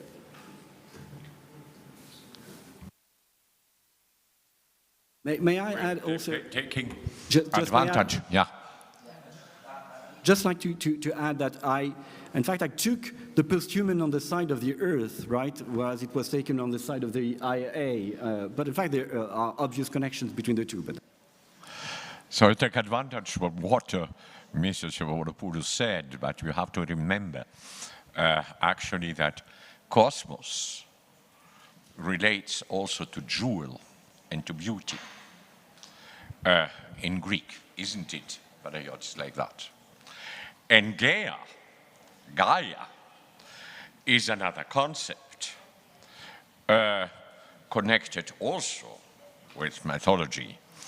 And you see it as Erda, for example, in Wagner. It's the wisdom.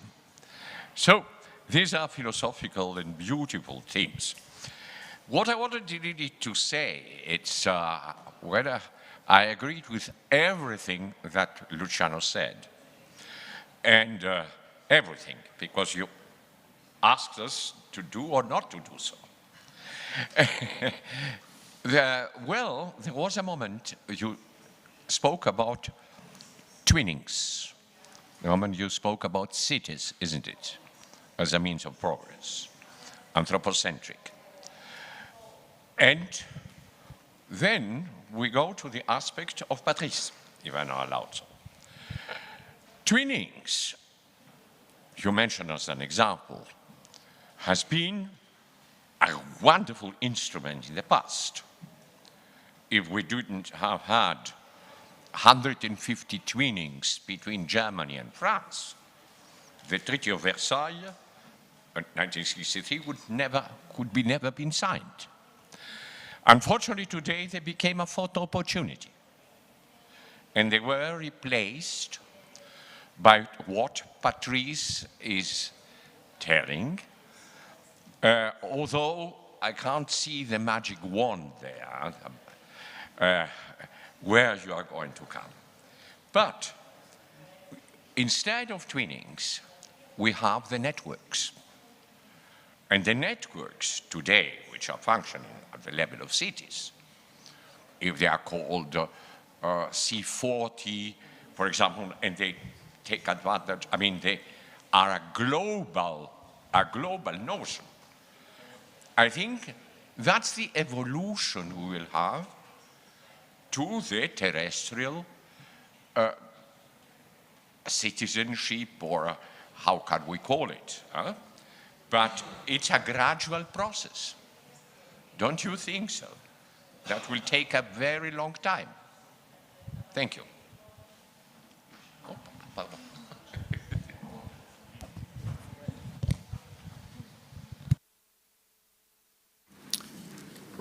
Yes, it will take probably a very long time, and we don't have that time.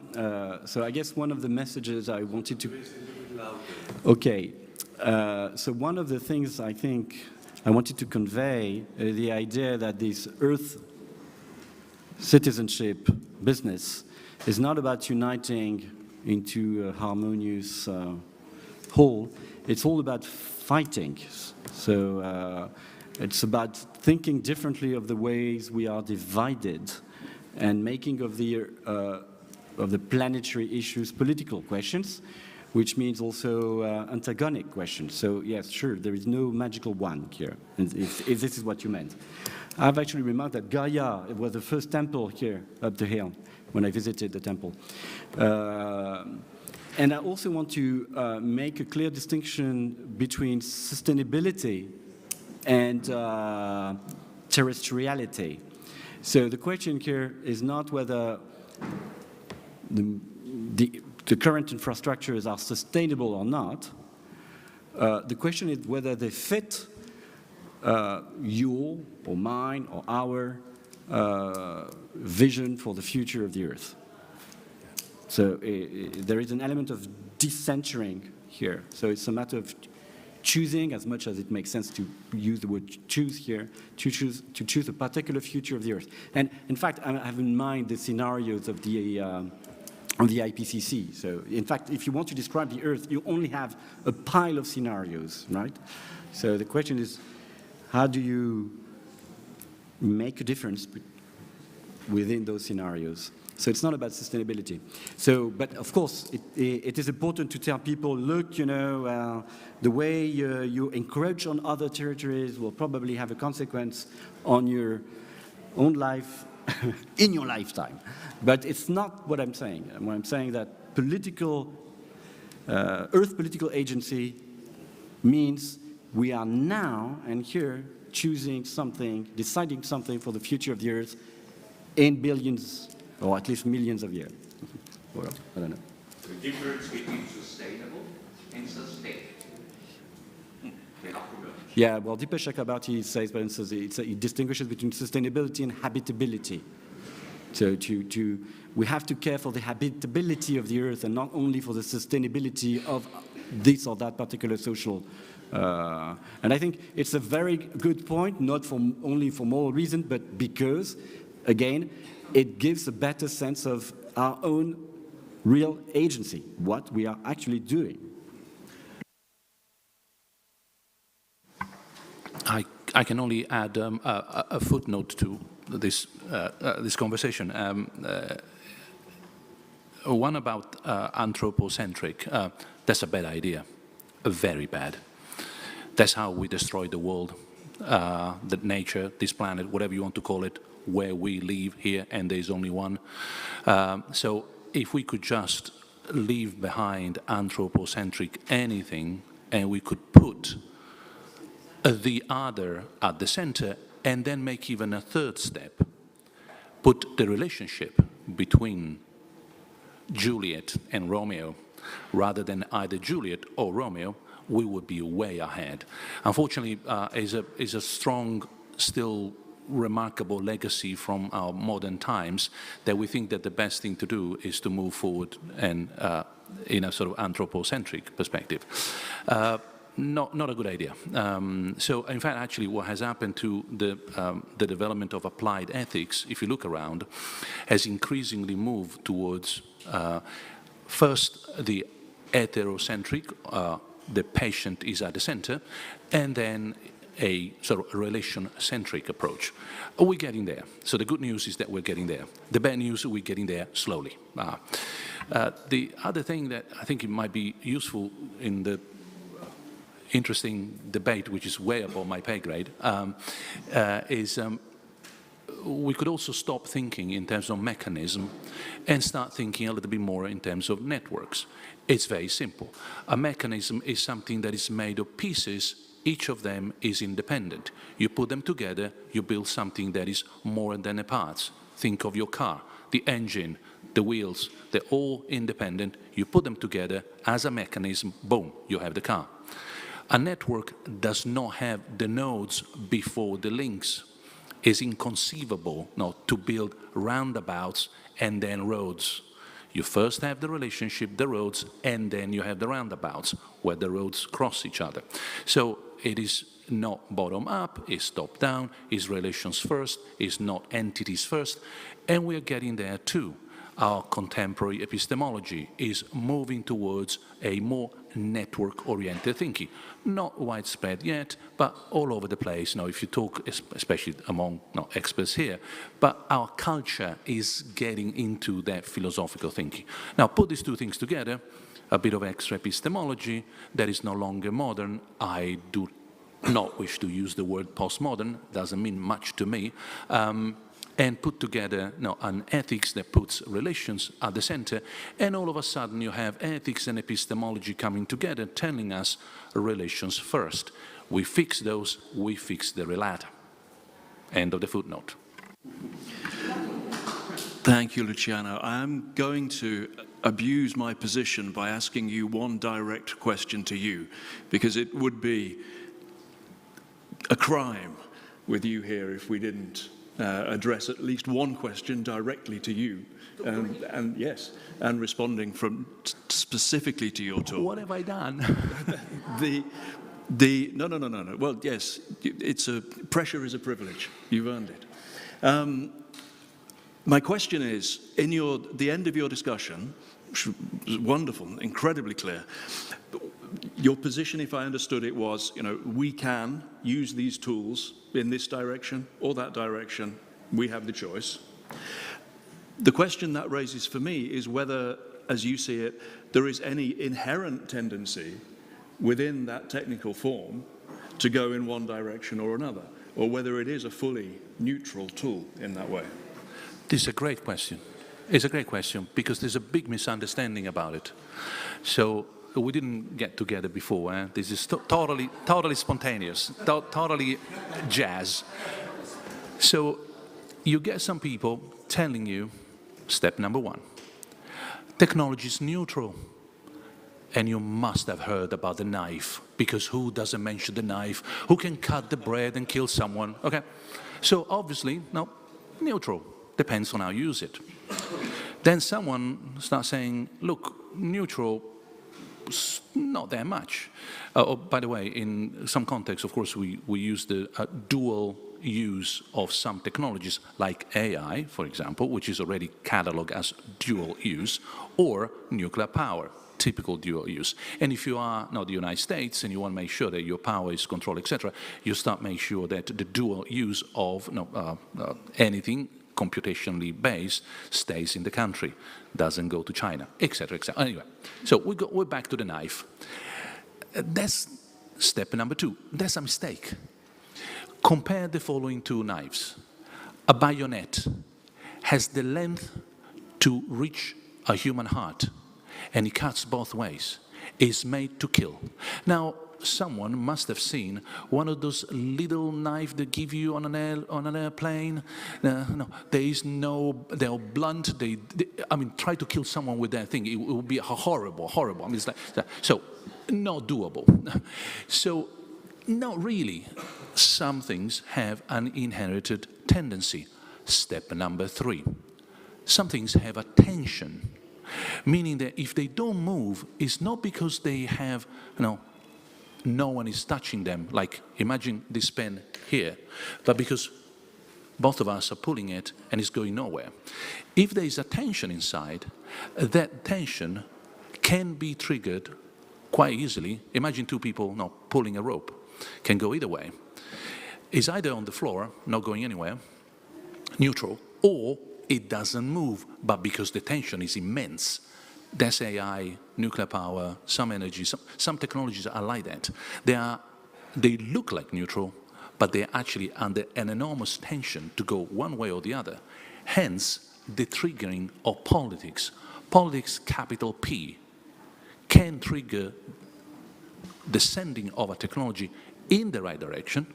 It could be electricity, or in the worst possible direction. And that could be one of the slides we often also this morning, for example, we heard. But it's a political choice of unbalancing something that is in tension between super great and super awful. Hence, yes, there is an intrinsic tendency, but it can be sent one way or another by political will. Now, unless we regain, I know we're way out of time, unless we regain some real faith in the socio-political will of making a difference, all this conversation, it really is pointless. But that faith has to be regained because we don't have it, not at the moment. And that's part of the democratic deficit we have these days. Thank you for the question. Thank you, Luciano. And Panagiotis will bring us to a close.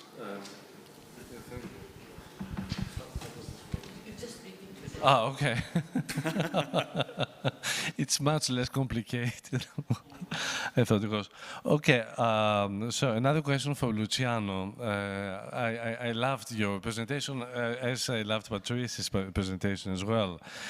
Now, you defined cybernetic power in terms of that kind of power that is exerted to control things or information about things.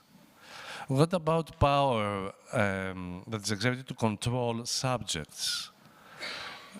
So, is this some subcategory of the cybernetic? And if this is so, then what are the agents of cybernetic, or are there any new agents, or agencies rather, of cybernetic power in the post-A era? Thank you. Your question means that I was not clear. No. And I'm not being nice. So power is control of subjects, people, the real thing, okay? The power described by Hobbes, by Locke, the power of having the unique use, legal use of violence. The usual. I mean, we've seen that a million times. That is the power there. Who exercises power? That's why I call it the grey power. Grey power comes from this monk that used to advise Richelieu. And Richelieu, of course, was advised, used to advise the king. So the power behind the power, what kind of grey power do we have today? And that's what I was talking about. And the grey power used to be the power of rich people who own stuff. It could have been the aristocracy. It could have been land or industry, or then it became a little bit further in the back. They didn't, no, power on the people, power on things, they keep piling up. They don't disappear. So the power behind that becomes the power of those who control information flows. Now, the new estate, etc., Washington, you name it. And then further in the back, these days, we don't even have to produce information. We need to produce the means through which we produce and handle and process information to have the power across the doom. So those who control uncertainty control information, which control things, which controls political hard power. So if you can, like Trump, you are allowed by Twitter to be online and say what you say, who is in power here if not Twitter that says one day, enough is enough, I unplug? The deplatforming of a president, that is the real power behind any other power. Of course, the other ones are huge, immense, they make a difference. But deplatforming the president of the United States, well, that shows a new form of power that is immensely influential. That's the one I was talking about. But thank you.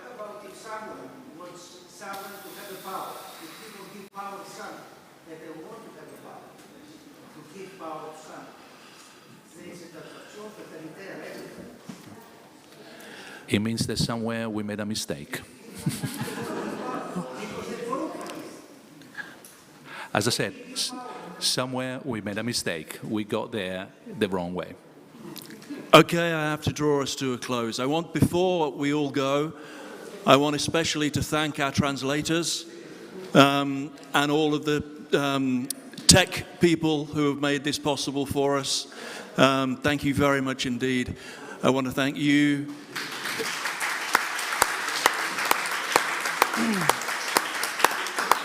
For your attendance and your questions, and I especially want to thank our two wonderful panelists for such extraordinary contributions. Thank you.